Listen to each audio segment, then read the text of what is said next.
Bon, bah écoutez, merci d'être venus nombreux. On attend encore quelques personnes en espérant qu'elles vont venir, mais comme tout le monde a l'air de s'impatienter, on va démarrer dès maintenant.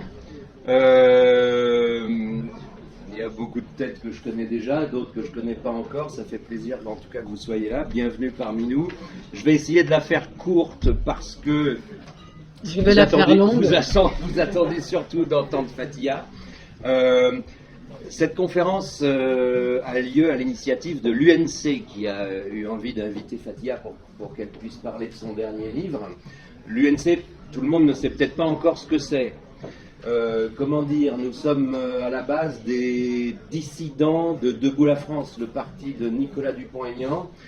Et nous avons décidé de quitter ce dernier au moment de l'entre-deux-tours, quand il a choisi de changer sa ligne, sa direction politique, celle qu'il avait depuis 10 ans, pour soutenir Marine Le Pen.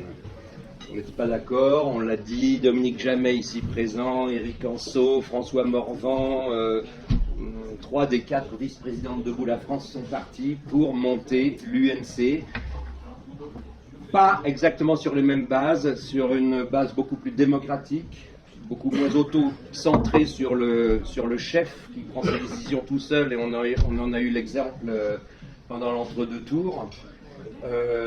Et aussi un parti surtout ne voulant pas avoir une identité dite de droite. On ne refuse pas cette identité, comme on ne refuse pas non plus celle de gauche, mais ce serait plutôt une espèce de territoire commun qu'on aimerait former entre souverainistes de droite et de gauche, ou ni de droite ni de gauche, pour se trouver au barycentre de l'échiquier, si jamais on y arrive, face à Macron qui n'a pas d'opposition hormis les extrêmes pour l'instant. Donc voilà un petit peu où on en est. Je tenais à préciser qu'on n'était ni droite ni de gauche, ou et droite et gauche, parce qu'on a aussi beaucoup de nos membres qui viennent de la gauche, notamment de chez Chevènement ou de chez Arnaud Montebourg. Et je le précise d'autant plus que Fathia a eu l'air tout de suite assez contente de venir faire cette conférence pour vous à notre initiative, mais elle craignait un petit peu d'être identifiée à droite, elle qui est de gauche, et dont les adversaires se servent des termes fachosphères, etc., pour essayer de la disqualifier. Donc voilà, je ne pense pas qu'elle va se disqualifier ce soir. Ce sera à vous d'en juger, mais je pense. Je vais mettre un panneau de gauche. Mais je crois pas. Voilà. Elle met un panneau de gauche, nous on met un panneau de Gaulle. Ça sonne presque pareil finalement. Donc voilà. Donc Fathia est une souverainiste de gauche assumée. Donc on a finalement beaucoup de ponts entre nous. On peut même plus parler de ponts. Je pense qu'il y a vraiment des territoires communs et plus du tout besoin de ponts. Fathia, la plupart d'entre vous, si vous êtes là, le savent déjà. Elle est une ancienne secrétaire nationale du MRC en charge de l'éducation. Elle a été démissionnaire suite au choix du MRC lors des dernières élections présidentielles de soutenir Benoît Hamon. Peut-être qu'elle nous expliquera pourquoi, mais c'est peut-être pas le sujet de ce soir non plus, donc ça sera la surprise. Surtout, elle est cofondatrice avec Céline Pina, ex-LUPS, du mouvement Vivre la République, avec le R entre parenthèses, super jeu de mots. Mais au moins ça se retient bien. De gauche de Gaulle. Et elle a été l'auteur d'une 50aine de tribunes jusqu'ici. C'est son premier livre. Donc ceux qui ne l'ont pas encore acheté, il en reste. Vous pourrez vous le faire dédicacer à la fin si vous en achetez. Donc auteur d'une 50aine de tribunes sur la laïcité, le féminisme, l'école, l'Europe, l'islamisme, etc. Je suppose que quand je dis l'Europe, ça veut dire le souverainisme. Elle est aussi juge, assesseur au tribunal pour enfants. Alors ça, je ne le savais pas du tout, je l'ai appris récemment. Nous accueillons donc ce soir une franc-comtoise qui a travaillé et vécu 6 ans à Marseille avant de travailler à Toulouse en tant que prof, enseignante au collège d'histoire et géo. Non pas le collège d'histoire et géo, mais d'histoire et géo au collège. Vous aviez fait le rétablissement. Elle est référente laïcité de son collège et chevènementiste depuis ses 16 ans. Donc, histoire que ça démarre pas à brûle-pourpoint, et je suis pas journaliste, mais ils aiment bien toujours faire des transitions, donc je vais essayer de faire la mienne. Il y a 2 questions. Pourquoi, depuis les 16 ans chevènementiste, est-ce que ça a un rapport avec l'âge ? Et deuxièmement, je crois que vous deviez recevoir aujourd'hui à Toulouse, ce midi, Jean-Louis Bianco, le président de l'Observatoire de la laïcité en France, qui devait être a priori bien reçu, entre guillemets. Donc on n'a pas eu le temps de parler avant la conférence, mais peut-être que ça peut être une bonne chose de commencer par là. Je n'en sais rien, je vous laisse la parole et je vous souhaite une bonne conférence à tous. Merci.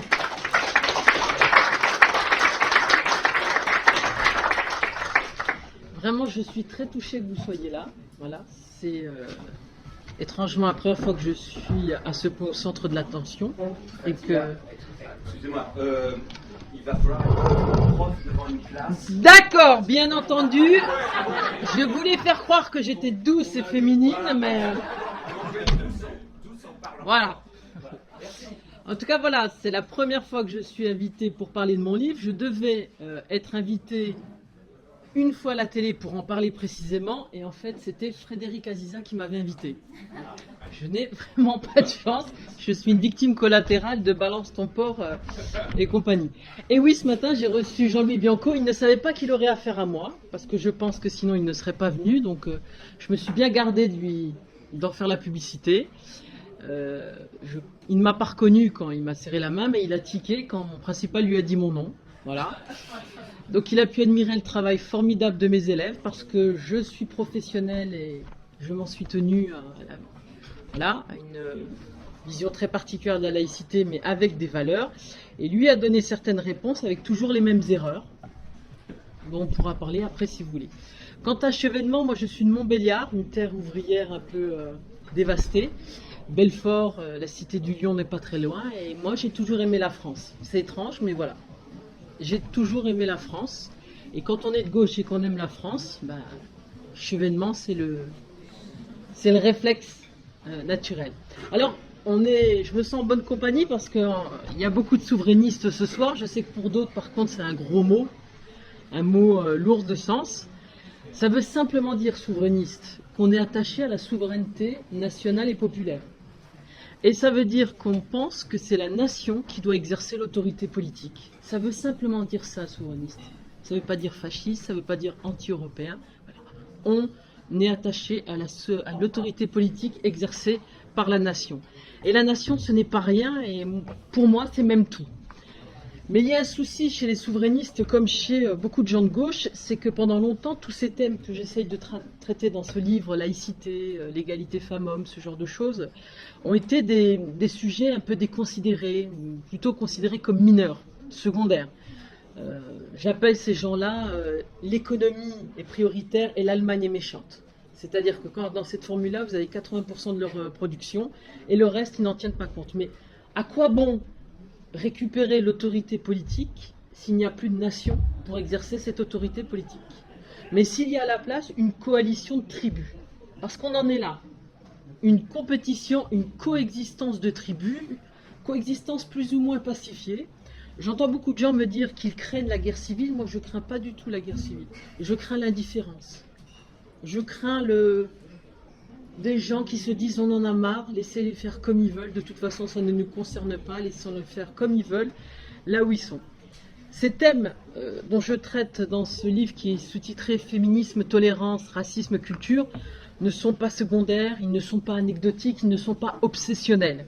Ils sont essentiels puisqu'ils relèvent de notre conception républicaine de la nation comme un corps politique. Et face à ça, on a des gens qui nous opposent la race, le biologique, l'ethnique, l'assignation à résidence. Et derrière cette racialisation et cette radicalisation, je renvoie dos à dos parce qu'ils sont complices Complices dans ces détournements bande organisée, je renvoie dos à dos les identitaires et les indigénistes. Parce qu'ils ont en commun la haine de la France, la haine de la République, surtout. Il y a en plus un agenda qui plaît, mais ça j'en parle pas trop dans mon livre, qui correspond à l'idéologie ultralibérale, qui est le multiculturalisme. Le multiculturalisme, ce n'est pas la multiculturalité. La France est une terre d'immigration. La diversité culturelle est un fait empirique. Et il n'y a vraiment que les pires identitaires pour le contester ou pour le regretter. Le multiculturalisme, c'est bien autre chose. C'est reconnaître par la loi, par le droit, cette diversité et concevoir que sur un même territoire, il y ait différents régimes juridiques. Et ça, c'est pas si vieux. Par exemple, un article qui est paru dans Causeur par un habitué du boulevard Voltaire et qui écrit « Nous ne pourrons jamais convertir les 30% de musulmans qui exigent l'instauration de la charia au mérite de notre démocratie. » Sa conclusion, pourquoi ne pas instaurer un double système de droit dans l'Hexagone? C'est ce que réclament aussi les indigénistes. En Angleterre, il y a une centaine de tribunaux qui pratiquent la charia pour le droit civil, le droit de la famille. Il y a aussi des tribunaux rabbiniques à New York, ça existe aussi au Canada, dans les sociétés multiculturalistes. Alors bien sûr, l'argument c'est de vous dire, mais personne ne les oblige à y aller. Ils peuvent aller devant la justice de la couronne. Mais quand vous êtes dans une situation de ghettoisation, et que vous avez cette pression de la communauté, quel pratiquant pieux va-t-il oser s'adresser à la justice des mécréants plutôt qu'à la justice de sa communauté? Personne ne voudra passer pour un mauvais musulman ou un mauvais juif ou un mauvais autre chose. Donc c'est déjà cette compétition dans le régime juridique. Il y a aussi cette, j'emprunte ce terme à l'ethnologie, l'allochronie. C'est-à-dire le fait de considérer qu'on peut être dans deux régimes, dans deux temporalités différentes sur le même territoire. C'est le fameux fichu de la grand-mère de Juppé, qui expliquait pendant la campagne présidentielle qu'il n'était pas du tout choqué ou importuné par le voilement, puisqu'il se souvenait que sa grand-mère portait aussi un fichu. C'est la fameuse phrase de Benoît Hamon, dans les cafés populaires, historiquement, il n'y avait pas de femmes. C'est le fameux tweet d'Edoui Plenel, du début du XXe siècle, de 1900, montrant des femmes en maillot de bain, soi-disant ancêtre du burkini, liberté de la vêture. C'est très méprisant parce que ça veut dire qu'en fait, on va tolérer des gens qui vivent avec des mœurs différents et qui ont en fait 150 ans de retard sur nous. Mais il faut en tenir compte et s'adapter. Voilà cette différence et cette concurrence qui vient et qui commence à se développer en France avec deux phénomènes très classique, la mitridatisation, c'est-à-dire on s'habitue et puis on n'est plus choqué. Mes élèves ne sont plus choqués par le voilement, mais pas du tout. Et à peine par les violences conjugales, j'ai pu le constater la semaine dernière dans des échanges qu'on a eus. On s'habitue. Et il y a également ce qu'on appelle l'effet cliquet, c'est-à-dire cet engrenage qui fait que quand vous avancez, que vous obtenez quelque chose, vous ne retournez pas en arrière. Et ce que vous avez obtenu sert de base à de nouvelles demandes. Alors, dans ce livre, je parle beaucoup de cette haine de la République. Il y a eu aussi cette une du magazine Identitaire, réfléchir à agir, avec une tête de Marianne Tranché. Et la une, c'était « Il faut buter la République ». Et je tiens, moi, à renvoyer dos à dos identitaire et indigéniste parce que les deux sont dans la métastase de l'identité, les deux sont dans la version ethnique de l'identité. C'est pas ce qui nous correspond. Par contre, je ne suis pas naïve. Ce sont bien les indigénistes et les islamistes qui ont le plus accès aux médias, qui ont le plus de relais universitaires, qui ont le plus de relais associatifs. Et qui ont du sang sur les mains, à mon sens. Avec les différents événements. Mais, je veux vraiment vous persuader qu'il faut les renvoyer dos à dos en vous lisant cet extrait d'un intellectuel identitaire qui présidait la revue Terre et Peuple, Résistance identitaire européenne. A expliqué pour les immigrés comme pour nous, hormis une minorité de garçons et surtout de filles qui voudront changer d'âme à défaut de changer de peau. Les fameuses collaborettes, arquillettes, bounty, négresse de maison, ces termes dont on m'a gratifié. Il faut leur permettre et même les encourager à cultiver leurs différences. Donc oui au voile, oui aux écoles traditionnelles, oui aux mosquées, oui au ramadan et même à Tariq Ramadan. C'est un identitaire qui écrit ça. C'est dans leur intérêt, il y a une vraie convergence d'intérêts entre les deux.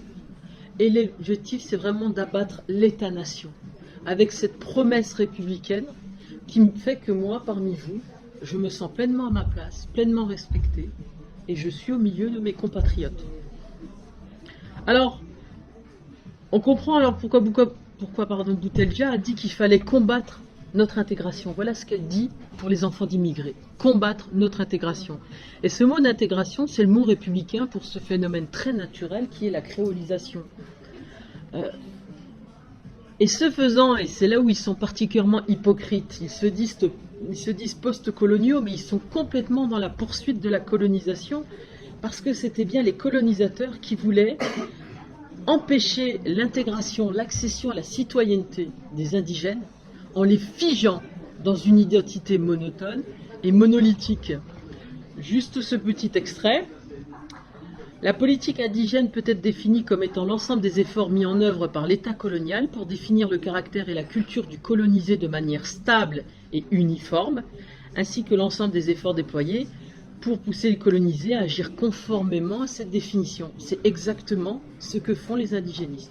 Ils construisent une identité figée et ils construisent et ils instruisent les enfants dans ce trauma, par exemple, colonial. En quoi mes élèves, qui appartiennent à la 4e, 5e génération, sont-ils concernés par le trauma de la colonisation? Déjà, moi, qui suis fille d'immigrés, je ne le suis déjà pas. Je ne suis pas persuadée que j'aurais mieux vécu là-bas qu'ici, bien au contraire. Mais on est en train de construire, et ils poursuivent la politique justement des colonisateurs, en construisant de toutes pièces cette altérité. Il ne faut pas que les gens se sentent bien en France. Il ne faut pas que les gens s'enracinent. Parce que ce n'est pas la souche qui compte, ce n'est pas l'antériorité de la présence qui compte. C'est la décision de se sentir ici, chez soi. C'est l'enracinement. Et il ne faut pas se tromper, c'est le but de l'islamophobie. L'islamophobie, ce n'est pas simplement le péché de langue, instaurer une espèce de délit de blasphème. Ce n'est pas ça. L'islamophobie a un but principal, c'est de créer et de coaliser une communauté musulmane qui n'existait pas auparavant. Et c'est le philosophe Michael Walzer qui l'explique très bien. Dans une société démocratique comme l'est la France, ces leaders communautaires ne peuvent pas forcer les gens à adhérer à leur communauté. Donc comment vont-ils les pousser à les rejoindre, à les soutenir et à se mettre derrière eux? Michael Walzer explique bien que dans notre société, ces gens-là ont plus à craindre de l'indifférence de leurs membres, qui vivent très bien leur vie, que de l'intolérance. Donc il faut qu'ils construisent de toutes pièces cette intolérance. Et le mécanisme, ce sera de dire, finalement, on n'attaque pas une certaine pratique radicale. On aime bien dire orthodoxe, c'est un élément de langage radical de l'islam. En fait, on attaque les musulmans, on attaque l'islam. Voilà, mon réflexe, ça va être de soutenir. Je vais me rassembler et défendre ma religion. Donc le but de l'islamophobie, c'est bien de coaliser cette communauté musulmane derrière ses leaders les plus orthodoxes, les plus radicaux. Et c'est ça l'objectif principal. Et c'est ce qui est plus ou moins en train de fonctionner. Et puis c'est aussi des questions qu'on doit se poser. Comment réagir par rapport à ces gens-là? Si on se bat, ils jouent les victimes. Si on ne se bat pas, ils ont le champ libre. C'est aussi une question que je me pose et que moi-même, je ne suis pas sûr d'avoir solutionné. Nous avons donc un retour et une régression terrible. Une régression qui est assez ancienne. Je parle dans ce livre d'intellectuels de gauche qui vit encore, qui s'appelle Alain Caillé, qui dirige la revue du MOS. Sociologue, bien sûr, anthropologue, il se pique aussi de sexologie dans le texte dont je cite, et qui explique qu'en fait il avait lancé un appel pour dépénaliser l'excision, en disant que pénaliser l'excision revenait à imposer notre vue ethnocentrique de blancs occidentaux un dispositif culturel tout à fait légitime qu'est l'excision. L'excision, ça permet de rentrer dans la tribu, de devenir femme, ce genre de choses-là. Et donc c'était au nom de la tolérance qu'il fallait dépénaliser l'excision en France. Donc quelque chose dont il n'aurait pas voulu pour ses propres filles, il le trouvait tout à fait légitime pour les autres. Ces gens-là qui viennent de loin. Mais ces gens-là, ils ne viennent pas de loin, ce sont nos compatriotes. Ils sont nés ici. Donc je prends l'exemple de l'excision. Comme grand détournement, je parle aussi de la culture. Maintenant, on assiste à un énorme détournement du cultuel vers le culturel. Et vous verrez, on ne parle plus de construction de mosquées. On parle de construction de centres culturels. Ça permet déjà d'obtenir des subventions en échappant aux principes, aux articles de la loi sur la laïcité. Ça permet aussi de faire des écoles coraniques et on est en train de fabriquer une petite armée, je tiens aussi à vous le dire. Et c'est aussi défendu par des intellectuels, encore sociologues, comme François Dubet par exemple. Et tous ceux qui sont attachés à l'école savent ce qu'il faut en penser de François Dubet, qui explique dans un ouvrage, au nom du bien commun, maintenant je déteste cette expression du bien commun, du commun, parce que c'est devenu le plus petit dénominateur commun. Et puis les communs dans un immeuble, c'est une cage d'escalier. C'est rien de plus que ça. Donc c'est pas ce que je souhaite pour mon pays. Et donc François Dubet explique qu'il faut accepter les droits culturels de la communauté musulmane, parmi lesquels, comme droit culturel, le voilement, la nourriture halal et prier dans des mosquées. Chose que je ne veux pas interdire par la loi, mais ce ne sont pas des droits culturels. Parce qu'il n'y a pas d'ethnie musulmane, c'est une religion. Ce sont des droits cultuels. Mais ce n'est plus du tout comme ça qu'on les présente. Et là, je voudrais vous parler d'un arrêt du Conseil d'État qui a fait plaisir à beaucoup de gens, et sans doute à beaucoup de gens parmi vous, sur les crèches. Cet arrêt autorisant certaines collectivités territoriales à installer des crèches. Ça a soulagé beaucoup de gens parce qu'ils se sont dit enfin on remporte une victoire. Enfin la tradition, l'identité chrétienne de la France est reconnue. C'est une catastrophe cet arrêt, parce que n'oubliez pas que nous sommes dans un état de droit. Ce qu'une religion obtient sert de jurisprudence à toutes les autres religions. Et que dit cet arrêt? Il dit que il faut interdire les crèches si elles sont religieuses, mais qu'on peut tout à fait les accepter si elles ont une dimension folklorique, artistique ou culturelle. Ça veut dire que pour le Conseil d'État, il n'y a plus d'objet cultuel en soi, en lui-même, mais une intention dont il faut prouver au coup par coup qu'elle est religieuse ou artistique ou culturelle. Mais alors, l'Aïd fêté à la mairie de Paris, c'est pas cultuel, c'est culturel, c'est une fête. Selon ce même arrêt, techniquement, on aurait pu s'opposer à ce qu'ils enlèvent la croix au-dessus de la statue de Jean-Paul II. Il suffisait de dire, je prête serment, j'atteste sur l'honneur, c'est artistique, c'est joli une croix, c'est culturel. Donc cet arrêt, il est dramatique parce qu'il insécurise et surtout il installe cette jurisprudence dangereuse. Et tous ces gens qui se battent pour faire reconnaître des centres culturels, des droits culturels, non seulement ethnicisent la religion, mais obtenu un blanc-seing, un quitus par cet arrêt du Conseil d'État qui pourra être opposé à tous les élus qui voudront au contraire défendre la laïcité. Je parle aussi dans ce livre du féminisme. Je citerai que cette phrase d'Ouria Boutelja, porte-parole du Parti des indigènes de la République, et qui va vous faire, si vous avez une once de féminisme, qui va vous faire réagir, et qui écrit plusieurs fois dans son livre « Les Blancs, les Juifs et nous ». Donc il faut se farder la lecture. J'appartiens à ma famille, j'appartiens à ma race, j'appartiens à ma tribu, j'appartiens à l'Algérie, j'appartiens à l'islam, j'appartiens à mon mari, et si Dieu le veut, j'appartiendrai à ma descendance. Jamais elle ne s'appartient à elle-même. Alors je ne vais pas développer parce que c'est assez connu, mais j'en parle bien, sa haine des Blancs, sa haine de la République. Elle est rejointe cela par d'autres personnes. Si je vous dis, qui a osé collecter des prénoms d'enfants d'immigrés pour un usage politique? Vous me répondez, Robert Ménard, quel sale type. Maintenant, il y a aussi deux gens de gauche, François Durper, historien spécialiste, enfin il a dû voir 3 séries américaines, mais il est spécialiste des États-Unis. Et il y a aussi Béatrice Mabilon-Beaufils, sociologue, indigéniste, qui ont fait la même chose dans leur livre Fatima moins bien notée que Marianne. Au bout de la 3e page, on ne parle plus, on parle déjà de la laïcité qui est la cause de tous les problèmes. Et ils ont collecté des noms pour prouver qu'il y avait de la discrimination. Eux, ils ont le droit, ils sont de gauche. C'est pas méchant. Robert Ménard, il n'avait pas le droit, il est de droite. C'est méchant. Et quand ils collectent les prénoms, ils osent parler de prénoms musulmans. C'est quoi un prénom musulman? Et c'est quoi la différence entre un prénom musulman et un prénom arabe?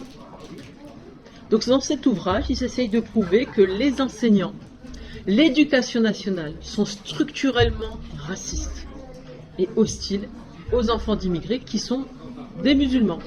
Et c'est une opposition à la République et ils comparent les enfants aux colonisés. En disant voilà, Jules Ferry, l'école de Jules Ferry, c'est l'école qui a colonisé, c'est l'école qui a installé la laïcité. La laïcité est donc une arme de blancs, je cite leur livre, une arme de blancs occidentaux pour réprimer les indigénistes, pour réprimer les indigènes. Et dans ce livre, ils osent dire, ils citent le propos d'un autre sociologue qui parle de question d'identité. Et ils écrivent qu'il n'y a pas de question d'identité sans ethnicité. Voilà des intellectuels, François Durper passe régulièrement à la télévision, qui vous parlent d'ethnicité et qui opposent la laïcité. On en est vraiment là. Et par rapport à ça, ben oui, moi je suis une négresse de maison, une collaborette, j'ai accompli divers actes sexuels pour passer à la télé. Je suis épuisée. Et je suis aussi une fille facile, a priori. Parce que voilà, moi je suis bien dans mes baskets, bien ici. Et il y a 2 choses que j'aime. Il y a cette citation de Mark Twain, et j'en finirai par là pour pouvoir échanger avec vous. J'aime cette citation de Mark Twain qui dit que le patriotisme, c'est soutenir son pays en toute occasion et son gouvernement seulement quand il a raison. Et une autre phrase de Rabot Saint-Étienne qui dit « On s'appuie sur l'histoire, mais l'histoire n'est pas notre code. » Le miracle républicain, cette promesse de l'aube qui, elle, est tenue. C'est de dire que oui, moi ça ne me gêne pas de dire que mes ancêtres étaient gaulois parce qu'il y a une filiation historique. Je m'appuie dessus, elle n'est pas mon code, elle ne me dicte pas ma conduite. Elle me permet d'assumer, de dire voilà, je réintroduis du politique, voilà ce qui peut se passer de mal quand on laisse faire, voilà ce qui peut se passer de bien quand on décide de le faire. Et j'ai créé ce petit mot qui s'appelle le compatriotisme, qui consiste à considérer les autres comme son compatriote, c'est-à-dire son égal en droit et en devoir. Parce que la République, c'est pas simplement exercer des droits, la République, c'est pas un guichet de service. La République, c'est contracter des devoirs vis-à-vis des autres. Le reconnaître comme son égal et lui c'était le meilleur. C'est ça le sens de la fraternité. Donc c'est un livre, un essai. Il y a des éditeurs qui m'avaient contacté, qui voulaient que je fasse un livre sur ma vie, mon œuvre.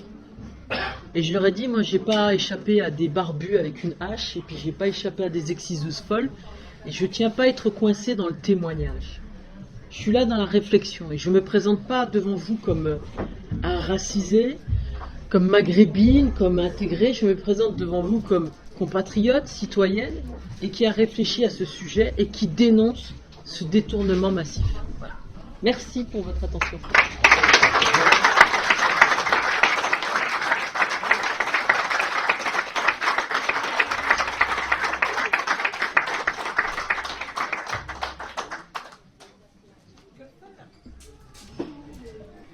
Commencer par l'école.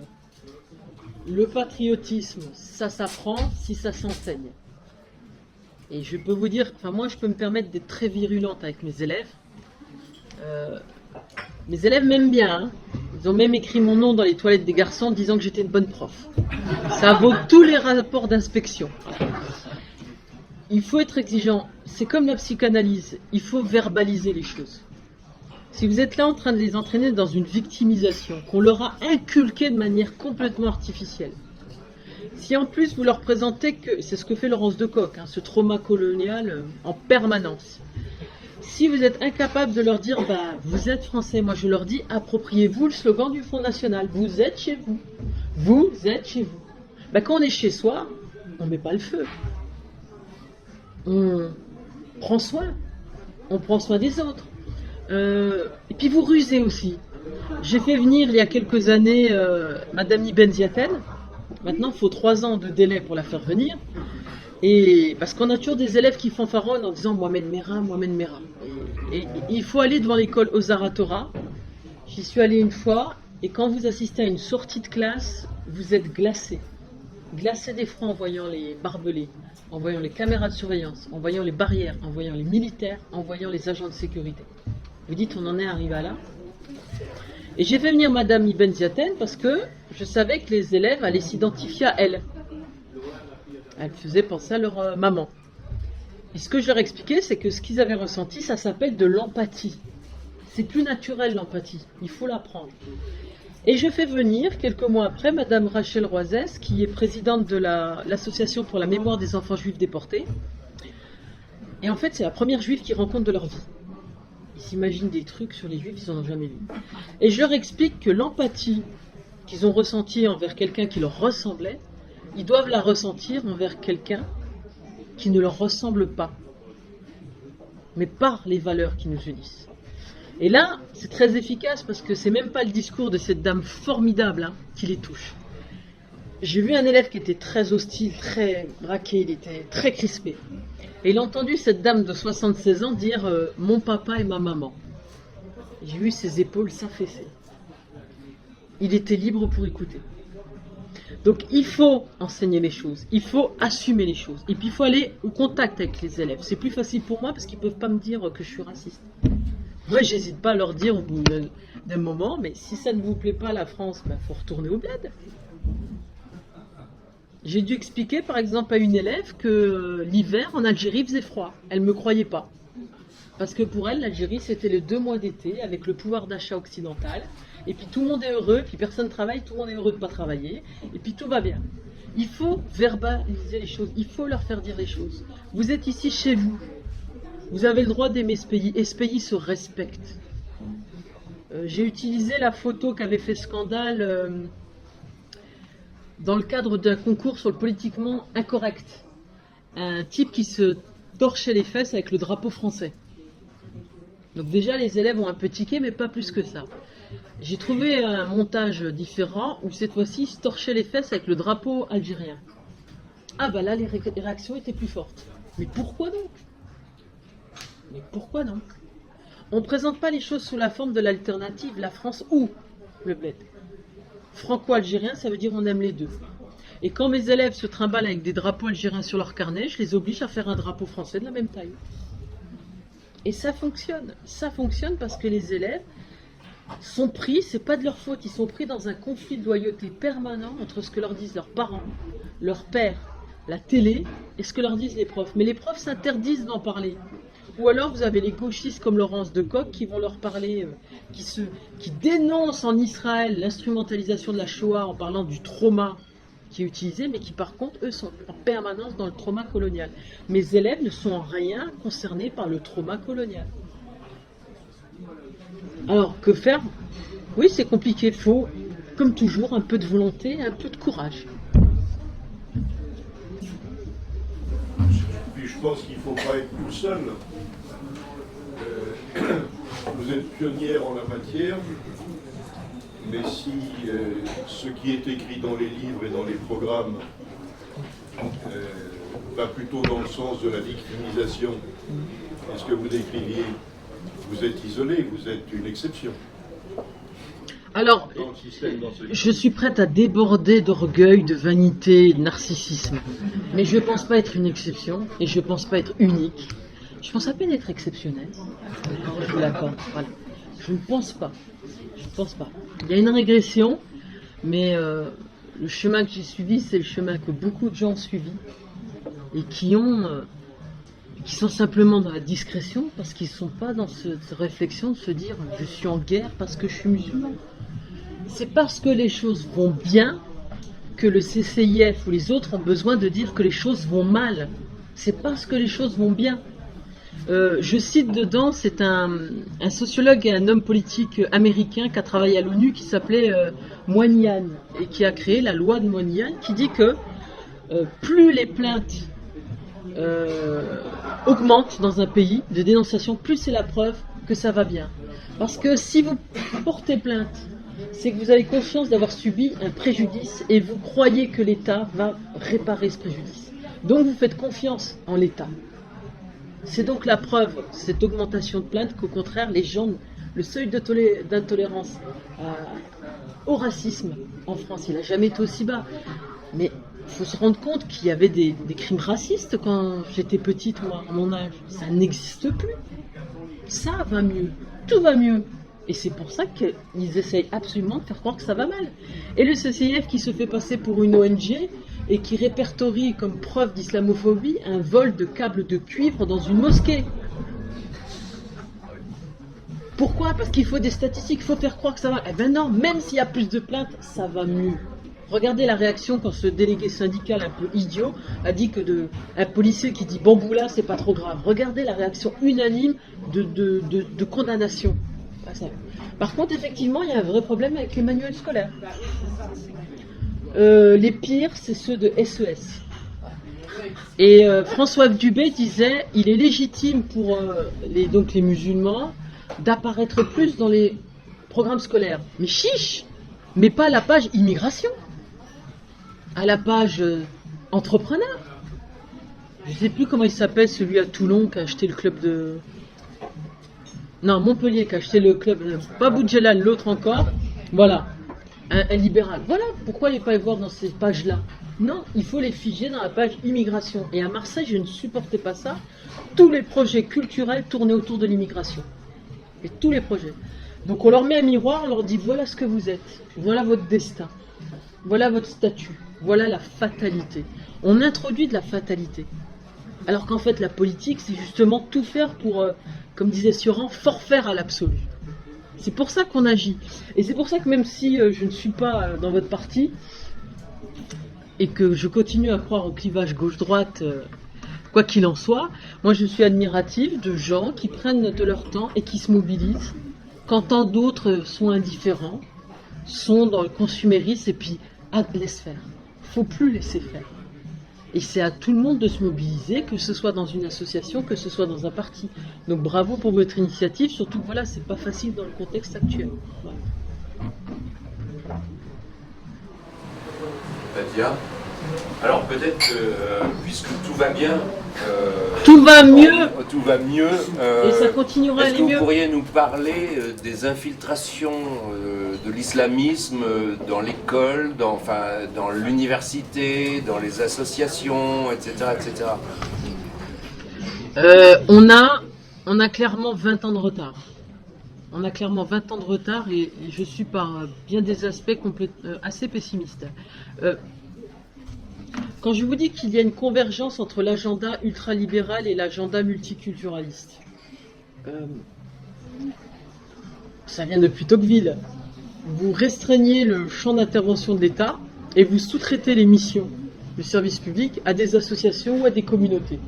Ça coûte moins cher à l'État, sauf que les gens qui bénéficient de ces missions de service public n'ont plus affaire à l'État, mais ont affaire à ces associations.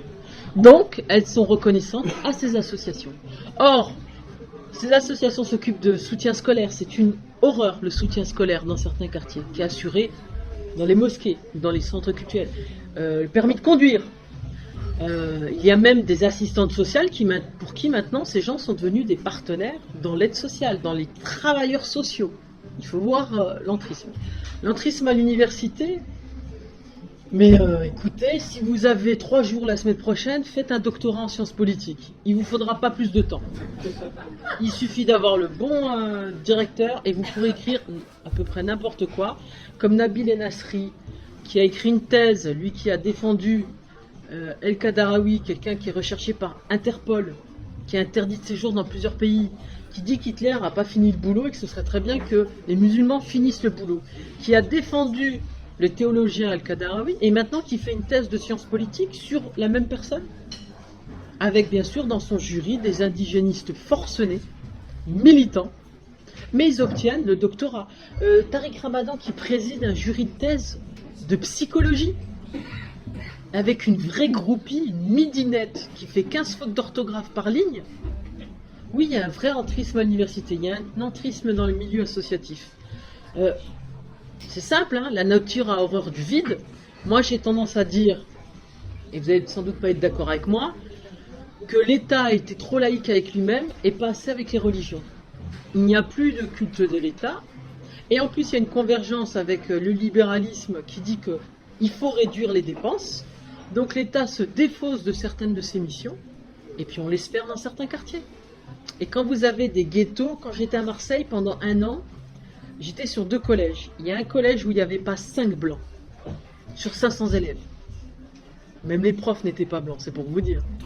Dans l'autre collège, il n'y avait pas 5 arabes ou noirs. Ça, c'est Marseille. Grand écart. Donc quand vous avez cette ghettoisation, ben oui, le chef d'établissement va pas tarder à prendre l'imam pour assurer la paix sociale. Les surveillants pour assurer la paix sociale. C'est ce que dénonçait Bernard Ravet dans son bouquin. Imam de la République ou principal. Je ne suis pas du tout d'accord avec ses conclusions, mais j'ai travaillé dans le collège où il était, donc je peux vous dire qu'il ne ment pas sur ce qu'il disait. Donc il y a cet entrisme-là, très très efficace. Ils se font passer pour des ONG qui défendent les droits et les libertés civiles. Ils ont réussi à se faire reconnaître par l'ONU, la LAB, Rokhaya Diallo, parce que nous, on n'a rien fait. Parce qu'on pensait que c'était normal. Moi, je ne suis pas féministe depuis très longtemps, parce que je trouvais ça tellement naturel. Je baignais dedans, je ne pensais pas... Et pareil, j'étais secrétaire nationale à l'éducation MRC, pas à la laïcité.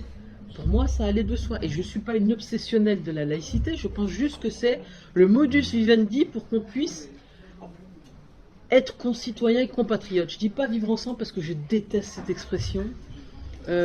Comme le dit, j'adore cette formule de Jean-Philippe Salazar qui a écrit 2 merveilleux bouquins, enfin le premier est meilleur que l'autre. Il va falloir admettre que la République est une forme forte de politique, une violence même faite au vivre ensemble. Moi, le vivre ensemble, ça ne m'intéresse pas, c'est le McDo. Venez comme vous êtes. Venez comme vous êtes, restez comme vous êtes, puis on s'adapte et vous faites ce que vous voulez. À l'école, maintenant, c'est 3 élèves par classe en 6e qui font état de certificat d'allergie au chlore pour pas faire natation. Une élève est venue avec une combinaison une mini combinaison de kitesurf, voilà. Le maître nageur lui a expliqué que c'était interdit par le règlement. Elle est venue avec un certificat médical d'allergie au chlore. Donc elle est allergique de là à là, mais elle n'est pas allergique de là à là. Donc même les médecins sont complaisants. Il y a une complaisance générale, il y a une hypocrisie qu'on retrouve aussi bien chez les élus de droite que chez les élus de gauche. Gilles Kepel me racontait une fois que je le rencontrais que Gaudin avait installé un imam dans un magnifique appartement HLM parce qu'il lui avait certifié qu'il empêcherait les jeunes de voter. Les mairies, la mairie de Paris et les mairies locales qui financent les crèches Lubavitch à Paris. Donc c'est ni de gauche ni de droite là l'HTC, je veux être élu. Et Malek Boutil expliquait très bien tous ces élus communistes, mon Dieu l'état du parti communiste dans la couronne francilienne, qui se sont battus pour avoir 80% de logement social. Mais c'est pas par générosité, c'est parce qu'ils savent que ces gens ne votent pas. Donc ils peuvent être élus avec 2000 personnes. Voilà cette lâcheté. Alors l'entrisme, on a 20 ans de retard. Et vous avez des gens qui se battent à différents niveaux.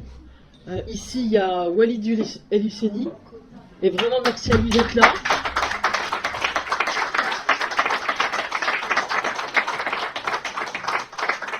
Alors moi, normalement, j'ai une plainte en diffamation sur mon dos. Je trouve ça raciste. Je trouve ça scandaleux. Mais lui, là, il risque sa vie. Et il dénonce des choses absolument importantes. Alors moi, je m'en tiens à la laïcité. Et comment vous dire ? Je ne suis pas là pour juger d'islam et je refuse.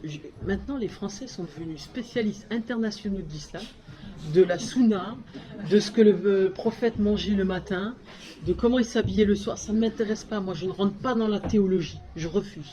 J'en reste à un terrain politique et ce que j'affirme, c'est très simple. La loi qu'une nation de citoyens éclairés se donne, droit, est supérieure à toute norme religieuse. Voilà qui est ma priorité. Mais il y a d'autres combattants extraordinaires comme Walid. Ici, nous avons des représentants de l'Alicarte qui font aussi un travail fabuleux. On essaye aussi avec Vivre la République. Si vous aimez les mondanités, vous irez plutôt au Printemps républicain. Je ne pouvais pas m'en empêcher de mettre cette pique-là. Voilà. Mais en tout cas, il faut se mobiliser parce que ça va mal. Il n'y aura pas de guerre civile. Il y aura simplement un épuisement moral parce que les gens sont fatigués. Ils en ont marre. Ils vont laisser tomber. Ils vont dire laissez faire ce qu'ils veulent chez eux tant qu'on ne se mélange pas. Et les bourgeois pénitents, je les appelle les bourgeois pénitents, qui les défendent, qui sont si généreux, qui défendent la parole des racisés, mais par contre, quand elles viennent de quelqu'un comme moi, c'est la preuve que je suis manipulé. Je ne peux pas penser par moi-même, vous comprenez bien. Ben, ces gens-là, eux, ils vivent pas avec eux. Le sociologue, là, comme par hasard, toujours sociologue, la Gannerie, voilà, qui est tellement courageux dans son beau quartier, dans son bel appartement et avec son titre de noblesse, mais qui m'émeut profondément. Qu'il aille vivre au milieu d'eux, puis on verra comment il traite les homosexuels. Voilà, disons les choses clairement. Et il y a une confusion mentale, moi, mais je ne sais même pas comment la solutionner. J'ai eu des échanges avec un ancien militant d'ACT UP qui s'est fait jeter d'ACT UP et qui milite au CCIF. Alors, au terme d'un échange un peu musclé, je l'ai invité à vivre dans les pays où on pratiquait la charia. Juste comme ça, juste pour moi. Et qui a raconté que je le menaçais de mort. Donc il défend un système juridique, une radicalisation religieuse, qu'on appelle gentiment une ultra-orthodoxie. Mais je suis désolé, moi, des juifs ultra-orthodoxes qui refusent de serrer la main, ben, je ne suis pas d'accord. Et des islamistes qui refusent de serrer la main, je ne suis pas d'accord. Que ce soit un ministre en Israël qui a fait ça, donc à Marisol Touraine, ou un type sur le plateau de Canal+, et Najat Vallaud-Belkacem qui n'a pas réagi. Voilà, on a accumulé des défaites et on est face à un épuisement général des Français qui se sont merveilleusement bien comportés. On a quand même perdu 300 de nos compatriotes, assassinés. Et les victimes, en fait, sont les islamistes. Il ne faut pas les stigmatiser. On nous a confisqué notre deuil. Ils sont toujours dans la victimisation et les Français se sont merveilleusement bien comportés et ils sont dans cet état d'épuisement. Et en plus, on a un président qui joue les Justin Trudeau et qui est complètement multiculturaliste parce que c'est une façon pratique, à peu de frais, toujours le libéralisme économique, de faire de la régulation sociale. Vous confiez ça aux communautés. Donc il reçoit les religieux, les chefs religieux. Et comme par hasard, il n'y aura pas beaucoup de femmes. Mais c'est pas grave, les femmes comptent à peine finalement maintenant. Alors à propos du voile justement, est-ce une légitime revendication féministe que d'avoir le droit de porter le voile? Un peu provocateur, mais j'aimerais une réponse parce qu'il y a des gens qui s'intéressent ici. Voilà, ça. Alors c'est l'argument. J'ai même vu le voile comparé, dire que le voile est un signe de féminité, comparé par Benoît Hamon à une mini-jupe. Non, pardon, un short ras les fesses. Et Esther Benbassa, elle a comparé à une mini-jupe. Alors déjà, il y a ces bonnes bourgeoises, puis on va parler comme il parle, des bonnes bourgeoises blanches, multiprivilégiées, et qui se battent pour les autres, pour qu'elles puissent se voiler, alors qu'elles-mêmes n'en veulent pas. Mais au nom de quoi, ce qui est bon pour elles ne serait pas bon pour moi? Parce que je viens d'ailleurs, parce que ma couleur de peau, délicieusement cappuccino, qui bronze un peu l'été. Au nom de quoi je suis né ici? Au nom d'une vision orientaliste que dénonçait Édouard Saïd. Ces gens-là pensent que, comme Laurence de Coq, Christine de Haas, Clémentine Autain, ils pensent qu'en fait, c'est ce qui est bon pour les gens comme moi. Voilà cette assignation. Par contre, il faut tomber sur Weinstein, il faut tomber sur les gens comme ça, et puis pour les autres, faut élargir les trottoirs. Alors, pourquoi ne pas élargir la chambre d'hôtel de Weinstein ou de DSK? C'est simplement ça. Alors le voilement, je vais vous dire, moi ma mère, elle porte le foulard, je suis pas en guerre contre l'islam et en France c'est une terre de liberté. On a le droit d'être religieux, on a le droit de croire. Moi-même je suis croyante, mais comme je suis chevènementiste, je pense que même Dieu doit se soumettre à la souveraineté du peuple et aux lois de la République. Jamais je ne défendrai une loi pour interdire le voilement général. Celui des petites filles, c'est vraiment autre chose. Ça, c'est vraiment autre chose. Mais je combattrai toujours ce voilement. Parce que ce n'est pas du féminisme. C'est simplement dire, j'essaye d'obtenir le maximum de ce que le patriarcat de ma communauté me laisse savoir. J'élargis la chaîne, mais la chaîne existe toujours. Donc on ne peut pas mettre ça parce que le voilement, il y a le reste de la panoplie. C'est le corps de la femme qui est le récipiendaire de l'honneur de la famille. La pureté, la virginité. Et je suis juge assesseur au tribunal pour enfants. Et hier, il y avait une affaire d'un gamin de 13 ans qui a forcé une gamine de 13 ans à lui faire une fellation. Il lui avait piqué son portable. Pour un portable, elle a accepté. Et il explique devant, il n'y avait que des femmes juges. Il est mal tombé. Il explique que de toute façon, cette fille, tout le monde sait dans la ville que c'est une pute.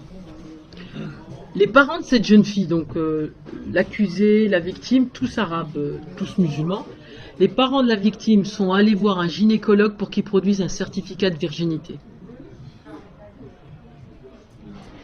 Et ça, je peux vous dire que ça m'a heurté. J'ai eu envie de bondir. Puis surtout, je me suis dit, mais ils l'ont fait pour qui ce certificat de virginité? Ils l'ont affiché dans les rues de la ville pour dire ma fille n'est pas une pute, elle est vierge? Ou ils l'ont fait pour se rassurer eux-mêmes? Parce que c'est ça qui va avec le reste du voilement, ce culte de la virginité. Ça, ce n'est pas du féminisme, parce que c'est toujours dire que le corps des femmes dépend de ce que les hommes de la communauté veulent lui faire subir. Alors on va toujours vous dire... C'est libre en France. Oui, c'est libre en France, il n'y a pas de souci. Et il faut arrêter avec ce discours de dire que les femmes voilées sont des femmes victimes. Les femmes peuvent tout à fait être les agents de leur propre aliénation. Elles ont un rôle moteur, elles ont un rôle actif.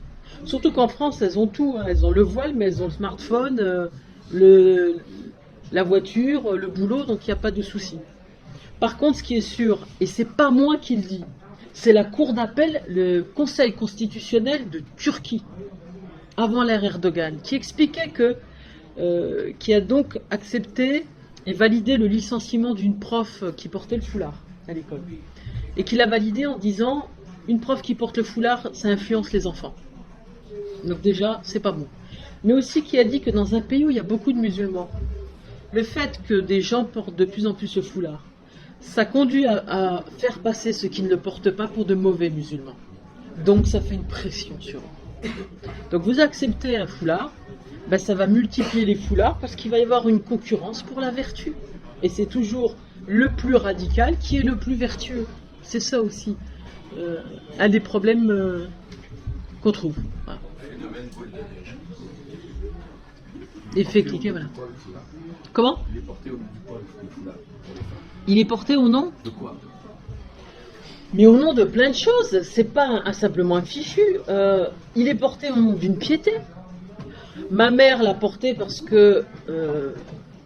et c'est ça qui est très drôle aussi avec la radicalisation. Enfin, c'est pas drôle, mais avec la radicalisation, pour moi, cette recherche, cette orthodoxie, ça montre aussi que l'intégration s'est bien faite en France. Nous, nos parents, c'est le lumpenprolétariat qui est venu travailler dans les usines. Ils ont eu des enfants qui sont tous allés à l'école, ma famille, mes 7 frères par exemple. Et donc, instruits, cultivés, ils ont eu une recherche plus exigeante de piété. Donc eux sont allés lire des textes que les parents ne lisaient pas. Donc c'est tout à fait légitime. Mais en plus, ils ont tous un boulot et beaucoup sont propriétaires. Ils ont tous un pouvoir d'achat. Et ils ont fait à leurs parents ce qui pour eux était le plus beau cadeau du monde, le pèlerinage à la Mecque. Donc ma mère s'est remise à porter le foulard qu'elle ne portait plus parce qu'elle revenait de la Mecque. Voilà. La mienne ne savait ni lire ni écrire, elle ne portait pas le voile. Dans les années 80, elle a commencé à le porter. Les 3 sœurs portent le voile. Et ceux qui aujourd'hui sont cultivés portent le voile parce qu'ils savent lire et écrire. Et ils vont chercher pourquoi est-ce qu'elle porte le voile. Tout à l'heure, vous parliez de hadith et de sunna. Je comprends, vous êtes enseignante, etc. Vous voulez pas... Moi, je pense que l'antidote, c'est là qu'il se trouve. Pourquoi est-ce que la femme aujourd'hui elle porte le voile? c'est ce qu'on appelle un hadith, ce qu'a dit, fait et rejeté le prophète. Donc c'est pas le Coran. C'est d'un homme, voilà, c'est là que je voulais en arriver. C'est d'un homme né 90 ans après la mort du prophète. C'est le seul qui dit qu'il a entendu dire de la part d'une personne que le prophète a dit... Pour les distinguer des femmes esclaves dont on pouvait abuser librement. Voilà, donc ça c'est coranique. Non, là je parle d'un hadith qui vient lui confirmer les deux signes coraniques qui eux ne disent pas à la femme de se couvrir les cheveux. Donc ce que je veux dire par là, c'est qu'en France, on ne peut pas jouer au foot avec un ballon de rugby. Donc les règles de l'institution, etc., ne sont pas les mêmes de ceux du CCIF, enfin, tous ces escrocs, les indigènes de la République, Tariq Ramadan, tous ceux qui nous ont... Excusez-moi, je parlais trop fort quand je suis en public. Et donc tous ceux qui nous ont mis dedans, voilà, moi je connais un petit peu le mécanisme parce que je suis certainement à peu près la même éducation, donc je viens d'une famille voilà, pratiquante, etc. Mon père ne dérangeait, son islam à lui ne dérangeait pas, et à un moment donné, ce que j'appelle le musulmanisme a commencé à rentrer dans le... J'en ai perdu le fil, le fait de m'avoir dit... Ce que je veux dire par là, c'est qu'en fait, moi je comprends que vous ne voulez pas rentrer dans ce qui est hadith et sunna. Alors qu'en fait, le halal, le voile, etc., ne sont pas des prescriptions divines, elles sont des prescriptions religieuses. Le voile, c'est exactement la même chose.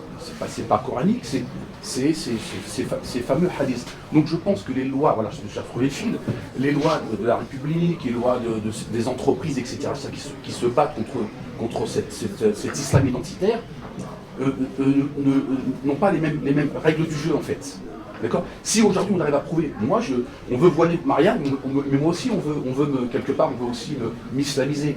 Mais moi je pense qu'il faut arriver aussi à dire au reste des Français, auxquels j'appartiens, de leur dire, ces gens ils ont usurpé le nom qui s'appelle musulman. Ce ne sont pas des descendants directs d'Abraham, du monothéisme pur. Donc le jour où on comprendra qu'en réalité ce sont des sectes, les lois de la République, elles agiront différemment. Et tant qu'on ne veut pas mettre les deux pieds, moi j'ai mis ça là-dedans depuis quelques années, donc voilà, j'ai droit à tout, ça juif, apostat, on va te pendre, on s'en est pris un de mes enfants il y a 3 mois, physiquement, ton père, nanana, bon ça je joue un peu, voilà, bref, donc je connais un petit peu le mécanisme, d'autant plus qu'à une époque, voilà, moi j'étais un acteur principal en France d'avoir distillé l'antisémitisme en France, j'étais proche du Dieudonné pendant 7 ans. C'est mon histoire. Ah oui, dites-moi votre nom, oui, je vous connais. Oui, Moualek. Oui, vous êtes partout. Oui, voilà. Donc, vous étiez déjà avec Ben Soussan, voilà, oui.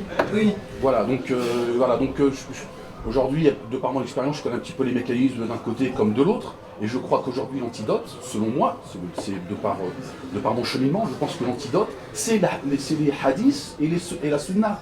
C'est de dire à ces gens, il faut nous rendre le nom. Vous n'êtes pas musulman, vous parlez au nom des musulmans, mais vous ne l'êtes pas. Et il va falloir qu'on prouve à un moment donné que vous n'êtes pas musulman. Alors vous trouvez un autre nom, faites vos saloperies, posez vos bombes, voilez qui vous voulez, enfin faites vos saloperies, moi je ne suis pas là pour changer le monde. Mais je dis par contre pas au nom de l'islam, pas au nom des musulmans. Arrêtez de culpabiliser le blanc, le rejet des valeurs de la République, etc. Tout ça c'est fait au nom des hadiths. Ce sont les premiers islamophobes et ce sont les premiers ennemis de Dieu. Et ça, il faut qu'à un moment donné, le reste des Français le comprennent. Non. Voilà. Non, j'ai compris ce que vous avez dit. Mais moi, c'est pas un antidote. Je ne vais pas me mettre sur le terrain religieux et jouer à l'analyse théologique en compétition avec eux. Le dernier chapitre de mon livre, c'est un bêtisier politique. Et je parle de Mélenchon, qui au moment du Burkini déclare: je ne pense pas que Mahomet se soit préoccupé des vêtements blancs. Quand bien même l'aurait-il fait. En quoi cela nous concernerait-il? Donc vous trouverez toujours quelqu'un qui vous dira: non, moi, ma lecture du Coran selon la version, la traduction du XIIe siècle revue par ça, dit ça. Vous aurez les hadiths, vous aurez des théologiens. Moi je ne rentre pas, je ne mets pas un doigt de pied, je ne mets pas un doigt sur le terrain théologique. Je m'interdis, je ne touche pas aux religieux. Parce que ce faisant, en plus, vous leur rendez service, parce que tous les gens qui n'ont pas votre expérience votre sensibilité par rapport au mécanisme, parce que vous voyez exactement de quoi vous parlez, vous êtes expert, qui vont se dire « Ah, il touche à l'islam ». Non, je ne touche pas au texte religieux. Les gens croient en ce qu'ils veulent. Il y a même une secte en France qui croit en l'oignon. Vous pouvez regarder le rapport de la Mivilu. Eh bien, quand on rend bien leur face, moi je ne rentre pas dans ce terrain. Je postule une chose. La loi, le droit est supérieur à toutes les normes religieuses et elle n'a pas à s'adapter aux normes religieuses, surtout qu'on assiste à une réislamisation, à une retraditionnalisation. Il y a un candidat du parti d'Erdogan qui m'avait sorti ça parce que je me suis présenté aux élections législatives avec aussi peu de moyens que vous, avec un notable succès, et qui m'a dit on va te retraditionnaliser. Je t'attends, non mais il faut toujours attendre quand il veut. Je ne rentrerai pas sur ce terrain et je ne dirai pas aux gens vous croyez en ça, vous croyez en ça. Il y a beaucoup de profs qui sont tentés par ce chemin en disant Moi, je vais vous ramener le Coran, puis regardez le Coran il parle aussi d'amour. J'ai beaucoup de témoignages de gens qui sont sortis. Moi j'ai des femmes aussi, c'est pour ça qu'on m'envoie, il y a des femmes même qui ont. Alors c'est pas, moi je suis pour la paix des ménages, il y a des femmes qui ont retiré leur voile, qui se sont séparées de leur mari parce qu'à un moment donné elles ont dit c'est bon, j'ai envie d'être une femme libre. Il y a des gens qui sont sortis du conflit israélo-palestinien, j'ai reçu encore deux messages ce matin qui m'ont dit je me suis complètement libéré de tout ça, vous avez absolument raison, parce qu'ils ont compris. Alors, bien sûr que ça s'adresse aux gens de la communauté musulmane, mais il faut aussi eux les sortir du mécanisme dans lequel ils sont. Et je vous assure et je vous promets, je vous laisserai ma carte, vous allez voir un petit peu Non mais j'ai entendu parler de vous, il n'y a pas de... des dizaines de messages de gens qui de manière radicale, ils sont sortis du musulmanisme, ils sont sortis de ce qu'on appelle l'islamisme. Ils ont complètement je pense changé, que Walid sera d'accord avec vous, voilà. Mais moi je suis citoyenne et quand je me présente devant vous, quand je me présente devant vous, je ne me présente pas comme musulmane, je ne me présente pas comme expert de l'islam, j'en reste à une lecture purement politique. Je comprends ce que vous dites, mais moi non plus. Mais à un moment donné, je pense qu'on n'est pas dans le même combat, mais je ne dis pas qu'il est illégitime le vôtre. J'ai rejeté Marianne, à un moment donné, j'ai cru que Marianne m'en voulait. Oui, mais il y a une grande partie des Français dits musulmans qui ont été dans ma situation et qui rejettent Marianne. Aujourd'hui encore, moi, 30 ans après, j'entends le même discours. Et je me dis, finalement, ça n'avance pas beaucoup. Donc moi aussi, j'ai cru que le Français, il était raciste, il m'en voulait, que Marianne, elle l'était aussi, etc., etc. Et à un moment donné, c'est justement Marianne qui a fait de moi ce que je suis aujourd'hui. Il y a quelqu'un là. Ah, excusez-moi. Oui. Je n'entendais pas tout de votre débat, mais qu'est-ce que vous pensez du mouvement Not in My Name? Aux États-Unis, Oui, ça a été en Angleterre, il y a eu aussi des débats en France. Est-ce que les musulmans doivent à un moment s'engager contre l'islamisme ou ne doivent-ils pas se sentir concernés par une dérive qui n'est pas la leur? Alors ça, c'est vraiment une question importante et souvent, on les somme. Par exemple, pour les assommer d'aller manifester sur Charlie, on les somme de prendre position. S'ils ne se sentent pas concernés, c'est bon signe. C'est-à-dire que pour eux, ils n'ont vraiment rien à voir et ils ne voient pas ce qu'il y a de commun entre eux et des psychopathes tarés qui vont tuer des enfants, qui vont renverser des gens qui assistent simplement à un feu d'artifice, qui vont égorger un vieux prêtre. Ils ne se sentent pas du tout concernés. Par contre, et c'est là où il faut être rusé, puis il faut être un peu habile. Si on leur dit, mais cette violence-là, elle est dans le Coran, elle est dans votre religion, faites le tri. Eux, leur réflexe, ça va être très compliqué d'arriver à un résultat comme le vôtre, parce que voilà, Dieudonné, vous avez eu tout un cheminement intellectuel, associatif, vous avez tout eu. Là, ça va être très dur, et ils vont, islamophobie, se dire, je me mets de ce côté-là, parce que de toute façon, je n'associe pas les crimes avec eux, mais eux défendent mes intérêts communautaires.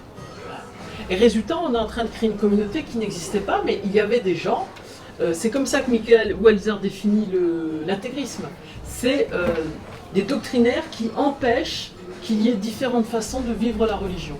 Et il y a différentes façons de vivre la religion. Je vais vous dire, moi, j'ai 7 frères, j'ai un frère témoin de Jéhovah, j'ai 2 frères salafistes, j'ai 2 frères musulmans comme ça, j'ai 2 frères très pieux, voilà, et puis il y a moi. Voilà comme je suis, voilà, qui croit, mais qui a d'abord une passion pour la France, voilà, et puis pour la politique, pour des choses comme ça. Alors, les Français auraient attendu ça, voilà, parce que on a souffert dans ce pays. Donc ils auraient aimé sentir ce deuil collectif.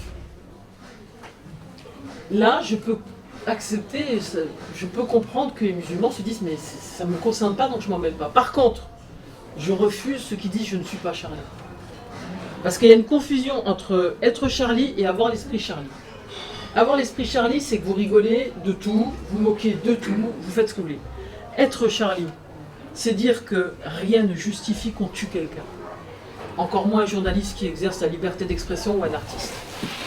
Et j'ai eu un article publié dans la revue des Deux Mondes de novembre où j'explique comment j'ai fait la minute de silence Charlie dans ma classe. J'avais un élève qui ne voulait pas la faire et qui exerçait une pression sur les autres.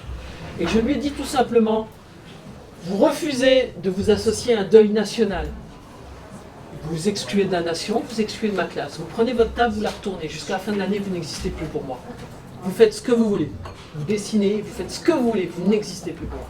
Eh bien, il l'a fait de force. Ça a soulagé les autres élèves. C'est pour ça que je citais Salazar. C'est une forme forte de politique et une violence même faite au vivre ensemble. L'année suivante, j'ai eu cet élève et il m'a dit « Ouais, ma réaction était bête.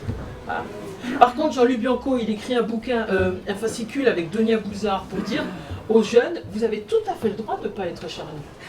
Mais ça veut dire quoi? Ça veut dire qu'en fait, vous avez tout à fait le droit de dire, bah, il y a quand même des motifs, des terrains dans lesquels on ne doit pas aller, et des choses qui autorisent des réactions violentes.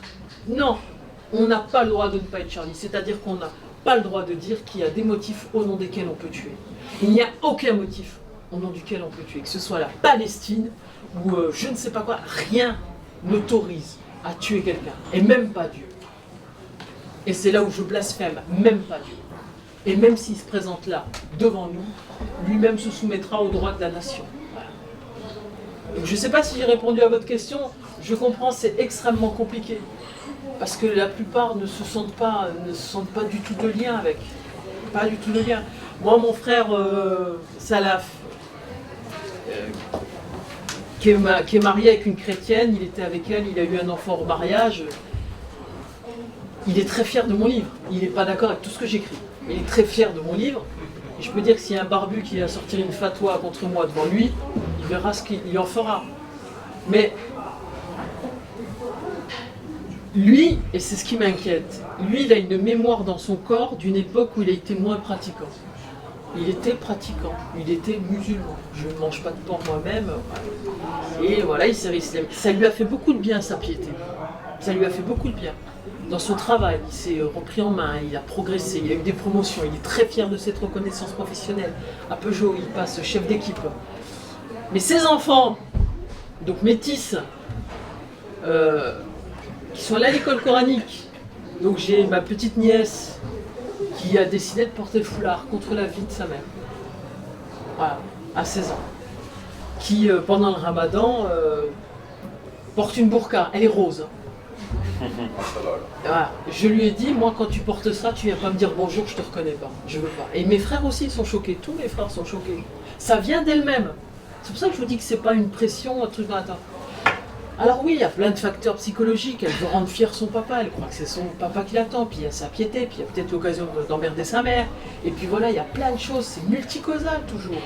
Mais jamais c'est de là. Ce qui m'inquiète, moi, c'est cette génération de gamins qui vont dans les écoles coraniques, et ça j'avais vu à Marseille, et eux n'auront pas la mémoire dans leur peau d'une époque où on pouvait croire autrement et pratiquer autrement, puis sans être un mauvais musulman. Moi, c'est ceux-là qui me font peur et qui m'inquiètent. Donc non seulement vous avez les indigénistes qui leur disent « vous êtes immigrés », donc ils sont immigrés à perpétuité. Et je cite le rapport d'une haute fonctionnaire en Angleterre qui s'appelle Lady Kaiser, et qui expliquait que dans un conseil municipal, sur 11 personnes d'origine immigrée, 10 étaient allés chercher une femme au Pakistan. Au lieu de prendre une femme sur place, alors qu'il y a des petites pakistanaises en fait. C'est-à-dire toujours chercher la pureté. Et elle expliquait, donc, Lady Kaiser, qu'il y avait un phénomène de first born generation, c'est-à-dire on fabrique des immigrés à perpétuité. Mais non, ils sont nés ici, leurs parents sont nés ici, leurs parents parlent parfaitement français. Donc au bout d'un moment, ben merde alors. Ils sont ici chez eux, il va falloir arrêter de les entraîner dans ce traumatisme, dans ce chantage, dans ce côté. Et puis, on est dans une situation terrible en France où il va falloir qu'on réalise tous qu'il n'y a plus d'enfants juifs dans la majorité des écoles publiques françaises. Alors, Jean-Luc Bianco a contourné. J'ai une de mes élèves qui a une grande bouche, qui lui a posé la question. Il fait non, je crois pas que ça existe. Elle a dit si, je confirme. Alors non, il n'y a pas de problème. Hein. École publique, il n'y a pas de souci. Non, comment se fait-il qu'il n'y ait pas d'enfants juifs proportionnellement dans la majorité des écoles publiques? Alors oui, quelques écoles publiques du centre-ville huppé. Pourquoi? On a accepté des choses intolérables dans ce pays. Intolérables. Oui, monsieur? Bonjour, alors je suis Jean-Manuel Nancy. Voilà, vous disiez tout à l'heure que vous étiez chevènementiste. Mais moi je fais partie, je suis d'une famille politique, originaire de droite au départ, mais quand Jean-Pierre Chevènement s'est présenté en 2002, j'étais chevènementiste, et je le suis toujours d'ailleurs, je suis toujours avec un... Sans doute plus que lui, hein, parce que... je suis plus sûr qu'il est post-chevènementiste. Chevènement, pas plus chevènementiste que Jean-Pierre Chevènement, mais je suis toujours avec attention ce qu'il disait. Et moi je suis né en 1965, donc dans les années 70, le combat des femmes. Pour moi, c'était quelque chose, parce que maman en parlait, ils en parlaient, toutes les dames, elles en parlaient. Donc, éveillé à ces problèmes de féminisme, c'est vrai que ce que vous racontez dans votre livre, les femmes bourgeoises de Paris qui, ne voudraient pas être asservies par le voile, mais qui disent, finalement, les autres, c'est bien pour elles, parce que ça fait partie de leur identité. Moi, je trouve que c'est complètement aberrant, parce que c'est un retour en arrière. Là, pour moi, c'est un retour en arrière. C'est du paternalisme colonialiste. Oui, c'est ça, tout à fait. Oui, exactement. Du paternalisme colonialiste. Et en fait, ce qui est intéressant dans votre livre, c'est que vous évoquez vous remplacez le concept de ni pute ni soumise par ni pute ni pudique. Ça j'apprécie beaucoup. Et aussi, quand on prolonge la lecture de votre livre... Merci de l'avoir lu, hein. C'est pas le cas de tout le monde ici, je vois. Il en reste encore. À un moment donné, vous parlez des mariages d'origine DOAP, d'origine d'appellation... Oui, on est dans le règne de l'AOP, là. Il faut être pur, il faut être authentique, il ne faut pas de métissage, il ne faut pas se mélanger. J'ai été confronté à cette situation, parce qu'à un moment donné, je fréquentais un établissement dont la propriétaire, justement, comme par hasard, elle avait votre prénom Fatia. J'ai découvert d'ailleurs votre prénom à cette occasion. Et en plus, elle m'a proposé justement un mariage comme ça. C'était une cousine du bled au Maroc. Alors ça, c'est pas un mariage AOP, ça c'est un mariage blanc. Simplement, vous escroquez. Elle venait en France, elle s'installait chez moi, mais je la connaissais pas. Hein. Elle était pure, elle n'avait pas de défauts, elle avait toutes les qualités. Surtout, elle me serait soumise. Elle m'a présenté ça comme ça.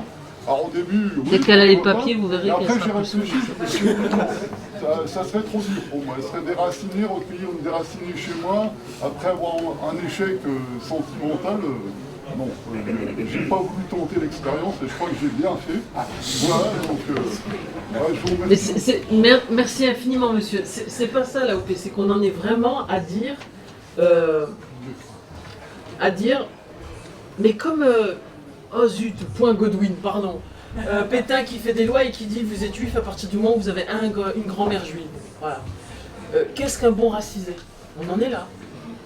Vous êtes métisse, donc en fait vous êtes schizophrène et il y a une partie qui domine et qu'oppresse l'autre, et forcément on ne peut pas vous accepter. C'est ça l'AOP. C'est-à-dire on doit montrer l'authenticité, et c'est pour ça qu'il ne faut pas de métissage, et c'est pour ça qu'il ne faut pas de mariage mixte. Et puis qu'est-ce qu'elle dit? C'est que si vous êtes noir et que vous êtes violé par un homme noir, il ne faut pas porter plainte parce que vous portez préjudice aux hommes noirs. Mais c'est ce que disent aussi l'ALAB et les autres associations qui se sont opposées à la loi de pénalisation du harcèlement de rue. Ça va stigmatiser les gens parce qu'en fait, vous savez, c'est dans leur culture d'agresser les femmes en fait. Mais c'est eux qui sont méprisants et racistes. C'est dans leur culture, c'est dans leur religion d'harceler les femmes. Ah ben non, alors il faut pas le faire. Et donc le méchant blanc, toujours le méchant blanc. Et puis le pauvre racisé. Et finalement, la parole de la femme, comme d'habitude, elle est au second plan. Voilà. Donc ne serait-ce que par féminisme. Voilà. Moi, je ne suis pas obsédée par la laïcité, puis je peux vous dire que maintenant, j'en ai un peu plein le dos, parce qu'on parle de ça. C'est le moyen pour arriver à quelque chose, à l'égalité femmes-hommes. Mais cette hypocrisie sur le féminisme, elle est juste insupportable. de ces bourgeoises qui vont défendre pour elles le droit, certains droits, mais pas pour les autres. Mais c'est qui ces autres? Ces autres sont nés en France. Et moi, j'ai un frère qui allait chercher une cousine au bled. Elle lui a dit « Tiens, ta sœur est contre le foulard, je l'enlève. » Et elle l'a fait. Ce qui me gêne, moi, c'est les gens d'ici qui trouvent ça sympa, parce que c'est fashion. C'est fashion, et puis il y a le confort, et puis il y a plein de raisons. J'ai une élève, je lui ai demandé de m'expliquer pourquoi elle portait le foulard. Donc, elle m'a dit qu'une femme, c'est un diamant. Mais en fait, c'est un diamant qu'il faut couvrir. Il ne faut pas le mettre sur un anneau, il ne faut pas l'exposer. C'est ça que sert le foulard. Mais non, il y a le reste de la panoplie. Voilà. Et c'est ce que vous disiez tout à l'heure sur la pureté, sur ces choses-là. Oui. Pour partager une expérience personnelle et pour voir peut-être qu'il y a eu un glissement depuis 13 ans, lorsqu'il y a eu le débat sur la loi sur les signes religieux à l'école, j'avais 17 ans. Donc avec une amie, on a décidé de monter, on était avec mon père, parce qu'on était mineurs à l'époque, on a décidé de faire une loi, enfin de faire une manifestation de soutien avec la loi, puisqu'on entendait depuis 2-3 semaines qu'il n'y avait que des manifestations contre la loi. Et ça nous dérangeait franchement parce que moi, j'ai toujours été très sensible au concept de laïcité, mais je pense que dès que je suis née, en fait, j'ai été féministe. On m'a mis des idées dans la tête que j'estime très très bien, hein, mais j'ai accompagné ma mère, j'avais 4-5 ans, à une manifestation où il y avait eu un petit peu un débat en France de revenir sur la loi Veil. Donc pour moi, c'était quelque chose de naturel que le premier combat, et pourtant j'ai jamais eu l'impression d'être discriminée en tant que femme. Je viens d'un milieu assez bourgeois, en tout cas un parti vraiment assez bourgeois, pourtant je suis née dans un quartier populaire. Et pour moi, la loi, en fait, là où il y a eu une convergence des luttes, ça a été cette loi de 2004, où pour moi c'était une façon de débattre, enfin de défendre une idée féministe par la laïcité. Et à l'époque, je trouvais que c'était quelque chose qui était entendu par les médias. Notamment, Ni pute ni soumise était une association qu'on entendait, qu'on écoutait. Alors je ne sais pas si c'est le soutien de sa présidente à l'époque à Nicolas Sarkozy qui a mis une sorte de voile sur cette association, mais depuis, il n'y a plus, Ni pute ni soumise a complètement disparu en fait des plateaux télé et on a en fin de compte mis sur le combat féminisme, c'est cette idée qu'il fallait se répartir entre laïcards et religieux. Finalement, entre féministes blanches oui. et féministes non blanches. Voilà. Si c'était entre laïcs et religieux, ça m'irait encore comme séparation. Alors que ma co-manifestante était juive et on a été justement on a été ce jour-là accompagnés justement par des femmes qui étaient musulmanes. Donc comme quoi... Mais il y a une régression. En fin de compte, on ne s'est jamais identifié comme appartenant d'abord à une culture religieuse, mais plus parce que le combat qui était qui était vraiment au centre de cette idée, c'était en fin de compte la femme, l'égalité de la femme dans cette société. Et que, en effet, le discours dans lequel moi j'ai grandi, c'était ce discours de ni pute ni soumise qui n'avait rien à voir avec le religieux. C'était juste, voilà les faits que ça fait sur des femmes qui n'ont pas le choix, dans des quartiers qui n'ont pas le choix, et qui sont considérées en effet comme des putes ou comme des soumises. Et à votre avis, moi, ça fait longtemps maintenant que je vous suis sur les réseaux sociaux, j'aimerais avoir votre avis sur quel est le point de basculement en fait. Parce que j'ai l'impression qu'il y a une sorte d'amnésie nationale, où on n'arrive pas à avoir ce point de basculement où on parlait de féminisme, d'égalité homme-femme, d'émancipation, en effet un combat qui datait des années 70, a tout d'un coup une résurgence du religieux comme si c'était devenu en fait la donnée fondamentale de la société française. Alors que j'ai 31 ans, donc j'ai une petite existence par rapport à d'autres, j'ai pas l'impression que c'était encore le cas il y a 13 ans, en fait, tout simplement. Je pense pas qu'il y ait un point de bascule précis. Il y a des phénomènes longs, et puis il y a des épiphénomènes. Moi, je ne reconnais pas les choses dans lesquelles j'ai grandi. Moi, j'ai grandi dans un quartier très ghettoisé. Voilà.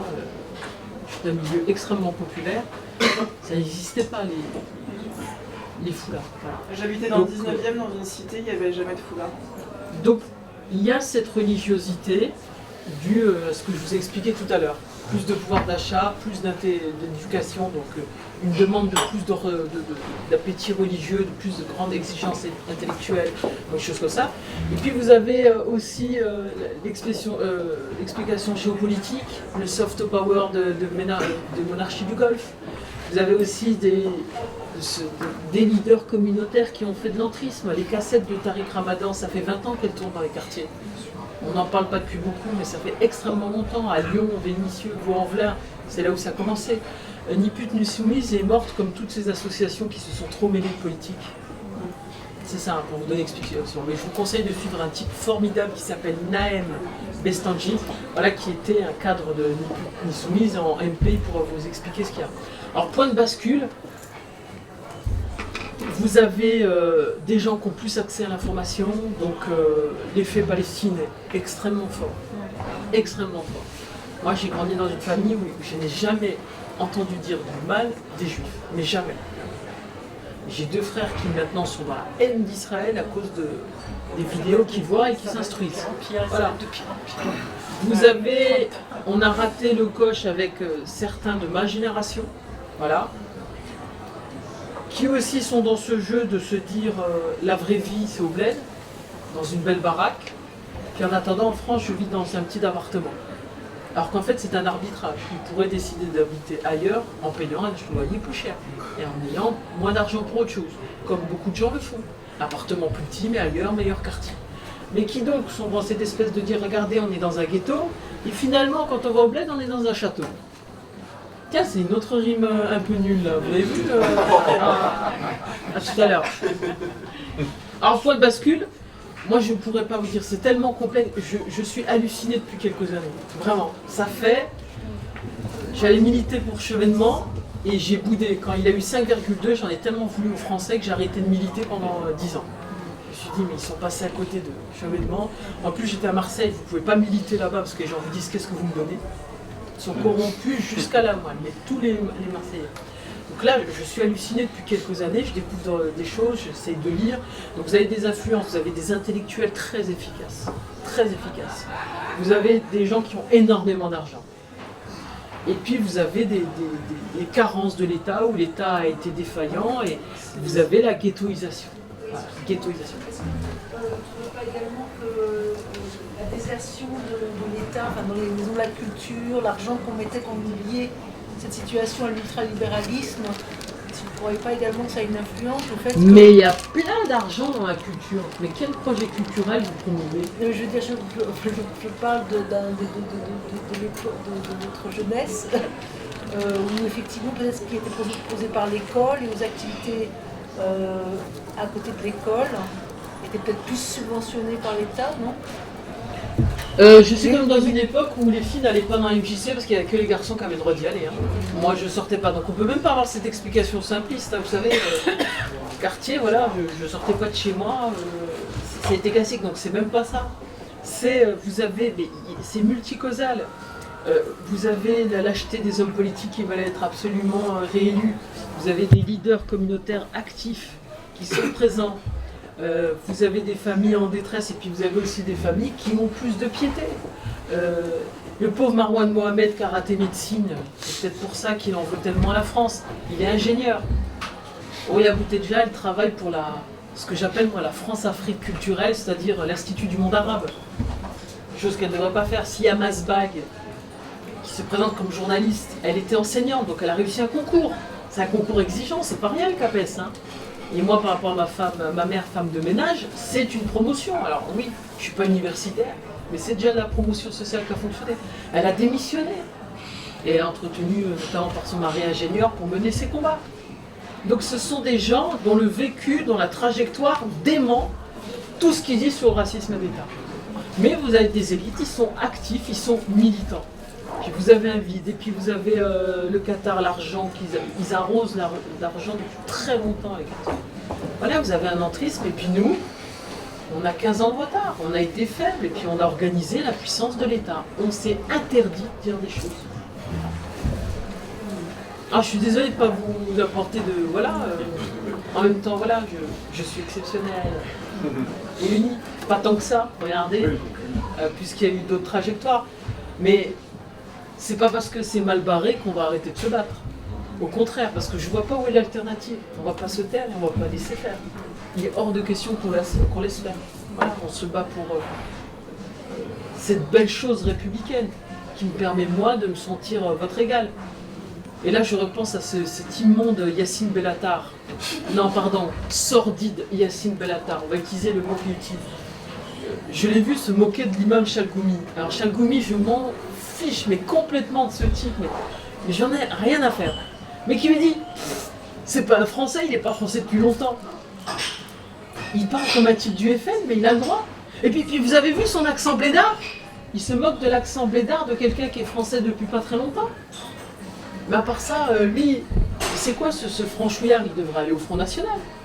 La promesse, le pari, le défi républicain, ce qu'il y a d'extraordinaire, c'est que si je suis française depuis 2 jours, je suis aussi française que vous qui êtes là depuis 300 ans. C'est ça, la beauté qu'il y a dans la République française, et que ces gens-là détruisent méticuleusement. L'État-nation est leur ennemi, que ce soit les identitaires ou les indigénistes. Comment vous expliquez que tous ceux que vous avez cités, ils passent tous dans les médias, voilà, on parle d'eux et ça leur donne encore un peu plus de force. Quand je dis ça, j'en connais le mécanisme, mais j'aimerais bien avoir votre avis là-dessus. Tous ceux que vous avez cités, Cécile, Bellatar, Roca Diallo, Rost... Bourgeois pénitents. Non mais ils ont tous le micro. Oui, bourgeois pénitents. Vous avez les journalistes qui sont passés par les écoles. Je vous signale que le CCIF va faire des interventions dans les écoles de journalisme. Vous voyez l'entrisme, et puis pour bien ils y consacrent leur vie. Moi je fais ça en plus de mon boulot comme vous, moi je travaille, je dois gagner ma vie. Eux ils font ça, toute la journée ils sont payés.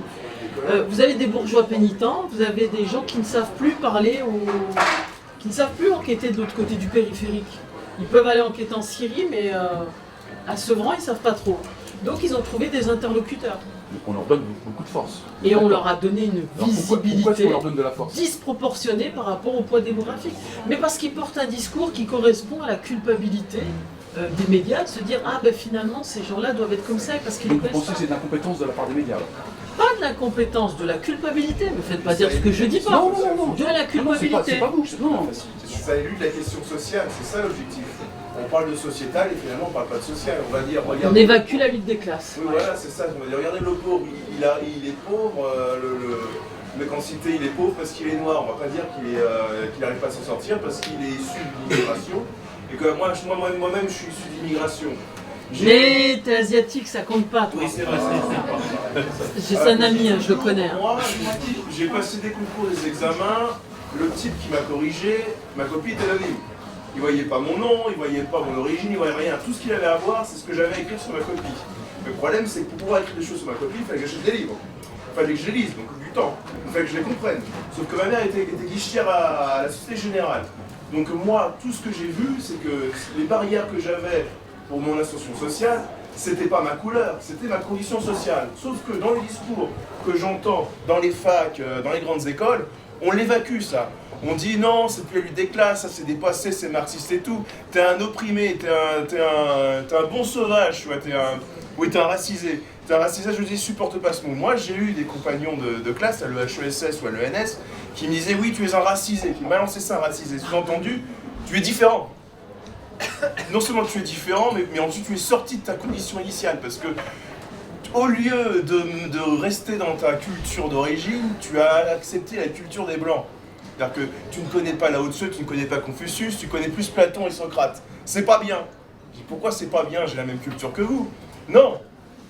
On veut vraiment distinguer le blanc, avec des guillemets, on ne sait pas trop ce que ça signifie blanc, on ne sait jamais ce que ça signifie blanc. C'est ce que c'est la pigmentation, quand à chaque fois que je dis ça, on parle de race sociale. De race sociale, c'est bien pour contourner, parce que quand je leur dis que certains Provençaux sont plus basanés que certains Maghrébins, on dit ah bah oui mais non mais c'est social, bah si c'est social c'est pas biologique, il faudrait le savoir. Moi tout ce que je vois c'est que dans ces grandes écoles, on développe des théories racialistes tout simplement pour remplacer la lutte des classes, c'est aussi simple que ça.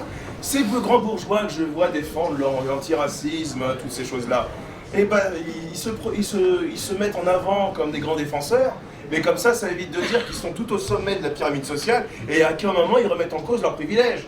Parce que dire je suis contre le racisme, ça permet d'éviter de dire je suis un grand bourgeois et je vais refuser mes privilèges. Non, tout ça, c'est juste une histoire d'inversion dialectique, c'est juste une histoire d'inversion des valeurs entre social et sociétal, et c'est voulu.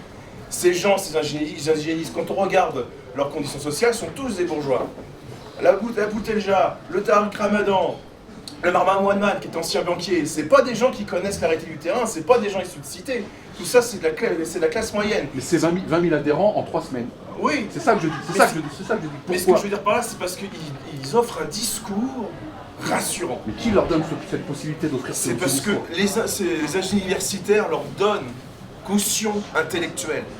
Moi, j'ai vu des gens à l'EHESS, je ne citerai pas de nom, qui donnent leur caution. C'est-à-dire rien que leur simple présence dans un colloque indigéniste, ça prouve que c'est sérieux, c'est le caution de la science. Souvent, quand on voit des sociologues dans les listes des signataires de je ne sais pas quelle pétition, sociologie, il y a logie dedans, il y a science. Donc s'il y a science, c'est que c'est vrai, c'est que c'est pas de l'idéologie. Et voilà l'extroquerie. C'est que ce qu'on appelle sociologie aujourd'hui, c'est en grande majorité un discours idéologique. C'est-à-dire que ce n'est pas une réalité qui est constate par la science, c'est un discours sur la réalité qu'on veut imposer. On veut dire, regardez, la France est un État raciste, regardez, on en a encore à l'époque coloniale, mais non, la colonisation, c'est la fin des années 60, c'est terminé. Moi, j'ai jamais connu la colonisation, je suis né en 89. Qu'est-ce qu'on vient me parler de culture coloniale et tout? À la limite, c'est mon père ou c'est ma mère, et encore. On veut nous faire croire qu'aujourd'hui, on vit une espèce d'apartheid, à l'Afrique du Sud, mais c'est faux. On vit toujours dans une société hiérarchisée socialement, mais socialement, pas racialement. Au contraire, ils veulent une société basée sur l'apartheid. Parce que dans l'apartheid, il y a séparé, mais il y a aussi développement. Et à Johannesburg, il y avait un quartier pour les riches blancs, un quartier pour les blancs pauvres, un quartier pour les riches noirs, un quartier pour les noirs pauvres. Et le but, c'était d'empêcher de créer la nation sud-africaine. C'est ça le souci, empêcher cette création. Et ce sont les faits de grands bourgeois qui ne renonceront jamais à leurs privilèges, qui ne veulent pas les assumer. Philippe Marlière, qui est prof dans une école de commerce en Angleterre, école d'économie en Angleterre. Pour moi, c'est un exilé fiscal, mais qui va donner des leçons et qui milite ensemble. Voilà, mais ce sont des bonnes âmes, mais qui, le pire, se permettent des discours outranciers, où ils vont nous traiter de traîtres à notre race. C'est ça, oui, d'accord. Donc ils doivent nous éduquer sur ce qu'on est censé être. On doit être de bons petits sauvages. Et moi maintenant j'ai décidé de jouer à leur jeu. C'est-à-dire un blanc de leur camp qui me parle, je leur dis mais t'es blanc, tais-toi. Tu m'opprimes, tu m'oppresses. Et j'hésiterai pas à le dire, et c'est le discours que j'ai tenu à Pascal Boniface. Voilà. Donc c'est toujours le blanc qui est dans la parole experte blanche. Si je dis pas ce qui lui plaît, c'est qu'en fait je veux pas. Donc ces gens-là, s'ils étaient cohérents, ils seraient atteints de combustion spontanée. Ils devraient s'auto-détruire. Tellement c'est juste pas possible.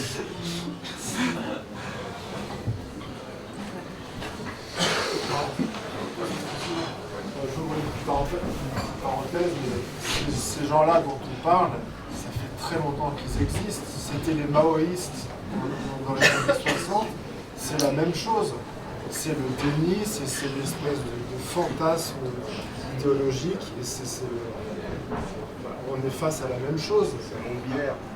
Les gentils et les méchants. Donc ça a toujours existé, ça c'est pas un fait nouveau, quoi.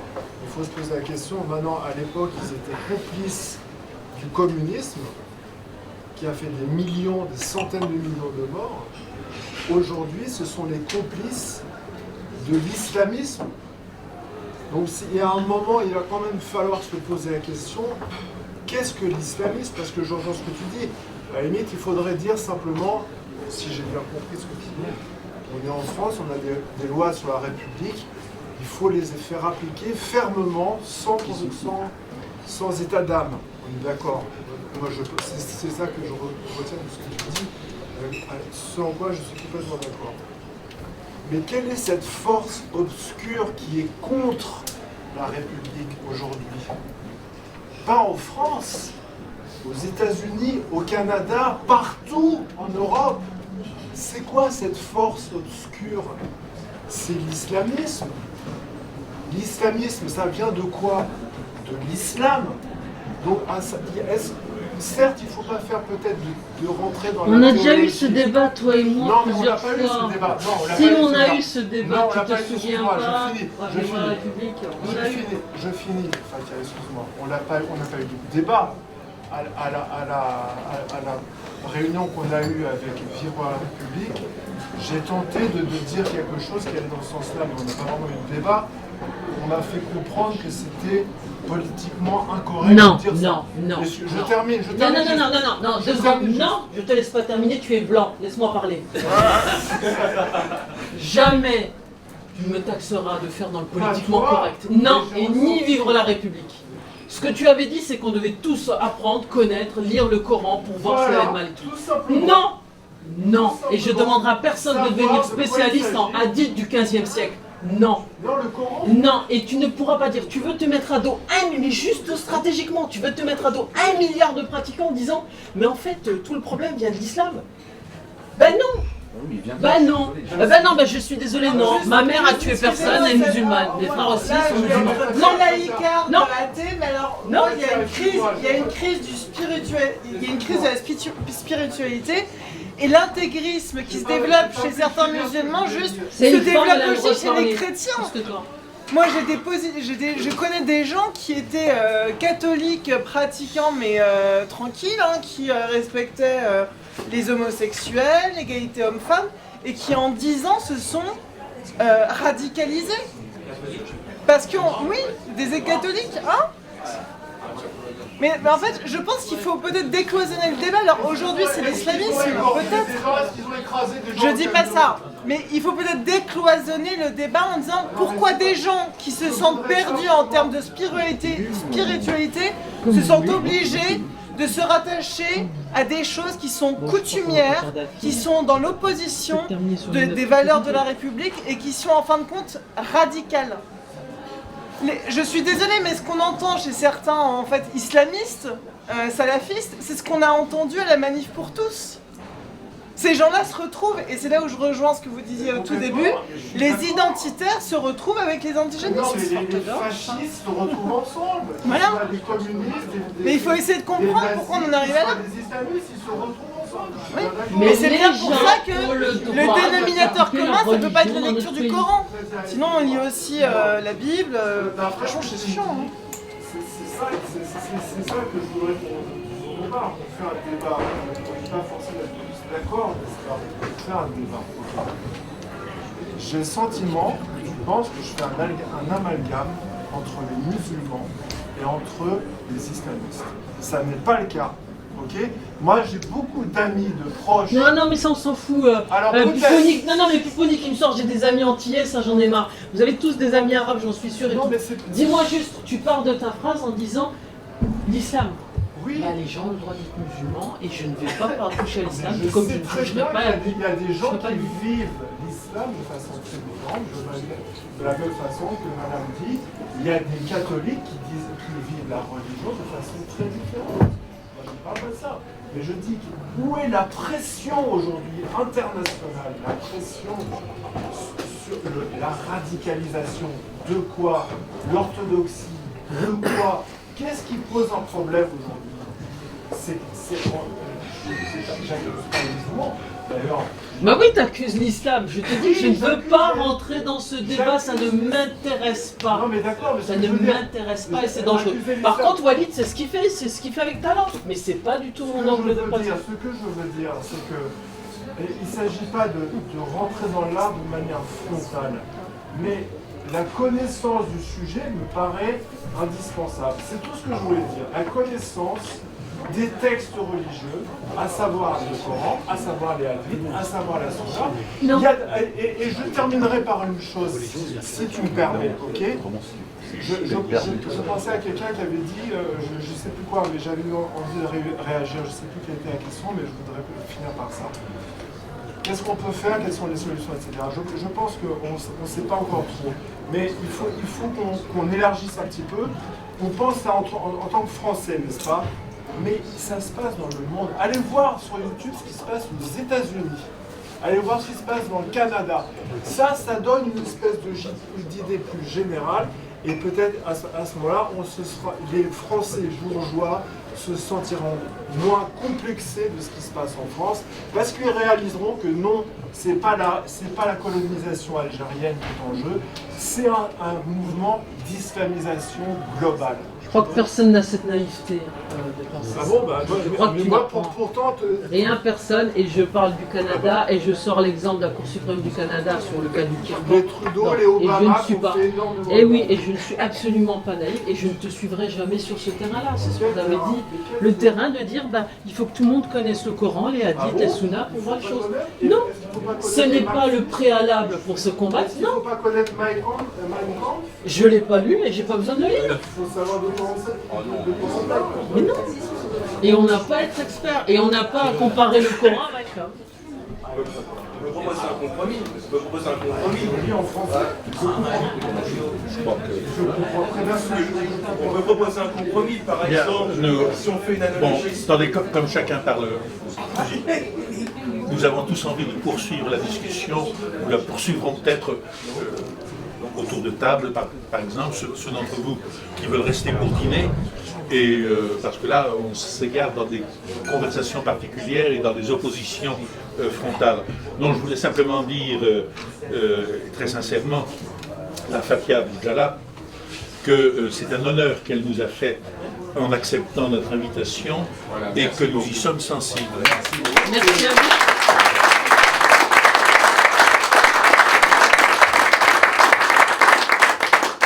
Et ça a été à tout point de vue un plaisir de vous entendre, non seulement sur la forme, parce que vous avez montré une fois de plus que vous avez un esprit de répartie et de réplique assez fulgurant, voilà, mais sur le fond, et c'est plus important, il n'y a pas une parole, il n'y a pratiquement pas un mot que vous avez dit que nous ne fassions nôtre. Voilà. Vous êtes ici, chez nous. Vous êtes chez vous. Chez nous, c'est chez vous. Et il y a un seul point important, à vrai dire, sur lequel nous aurons peut-être des discussions ultérieures, c'est celui du clivage entre la gauche et la droite. Bien sûr, il y aura toujours un clivage entre la gauche et la droite, ça n'est pas notre sujet de ce soir, mais c'est évident. Bon, mais nous pensons à l'unité nationale citoyenne, nous pensons qu'il y a des moments et des sujets où il faut dépasser, des moments où il faut dépasser ce clivage, nous l'absorbons, nous sommes accueillants aux gens de gauche comme aux gens de droite, parce que pour nous, ça n'est pas le premier problème du moment. Malgré ce clivage, notre République est la même. Elle est une, elle est indivisible, elle est démocratique, elle est sociale, elle est laïque. Le combat que nous menons à l'heure actuelle, c'est comme le vôtre, c'est un combat contre le communautarisme qui est une dérive du multiculturalisme, c'est un combat contre l'islamisme qui est un dévoiement de l'islam. Et il se trouve que nous sommes à la veille du jour anniversaire de la loi de séparation de l'Église et de l'État. Et normalement, il devait y avoir demain une journée de la laïcité que les circonstances dramatiques que nous venons de vivre, la disparition d'un écrivain et d'un immense chanteur, ont mise au second plan. Et comme par hasard, le président de la République a trouvé plus urgent et plus nécessaire d'aller aux obsèques de Jean d'Ormesson, aux Invalides, ce matin, et d'être présent demain à la Madeleine, où il prononcera non pas un sermon, mais une allocution au cœur de la messe. Et je trouve que c'est symbolique. C'est symbolique, c'est significatif. Parce que reculer ce que doit être le discours de l'État, le discours du chef de l'État sur la laïcité, c'est ou bien considérer que ce n'est pas très important, je ne pense pas que ce soit le cas, c'est ou bien considérer que c'est trop gênant, trop difficile, un sujet qui clive, que sais-je encore. Le président refuse à l'heure actuelle de prendre ses responsabilités dans ce domaine, et il se trouve que, comment dirais-je, il se trouve que nous sommes confrontés à un combat que nous n'avons pas cherché, et auquel beaucoup d'entre nous se montrent inférieurs. Car nous pensions, depuis la loi de séparation de l'Église et de l'État, que la sphère publique et la sphère privée étaient séparées, que l'une ne troublerait plus l'autre, et ce qui a été fait pour se défaire de l'emprise des églises, de l'ingérence constante de l'Église dans la politique et dans la société en 1805, visait naturellement, en priorité, il n'y a pas de mystère là-dedans, l'Église catholique, qui si longtemps avait abusé de sa position dominante pour se mêler de ce qui ne la regardait pas. Et peu à peu, l'apaisement s'était fait, et nous étions dans un pays qui vivait sa laïcité sans polémique, sans combat, et encore moins, évidemment, sans guerre civile. Et à l'heure actuelle, c'est un nouveau front qui s'est ouvert. Il faut de nouveau combattre pour la laïcité, non pas que nous soyons laïcards, non pas que nous méritions les insultes ou les déformations de notre combat, mais tout simplement parce que c'est quelque chose de nécessaire et que nous nous retrouvons dans des circonstances plus dramatiques d'ailleurs, exactement dans la même situation face à l'islamisme que nos ancêtres face à l'Église catholique il y a maintenant plus de 100 ans. Il faut combattre cette ingérence, cette immixtion intolérable de la religion dans nos affaires privées, dans notre société, dans notre politique, chacun de son côté. Naturellement, l'État reconnaît depuis 1905, c'est la moindre des choses, la liberté de tous les cultes, mais qu'ils restent à leur place et que leurs lois se soumettent aux nôtres.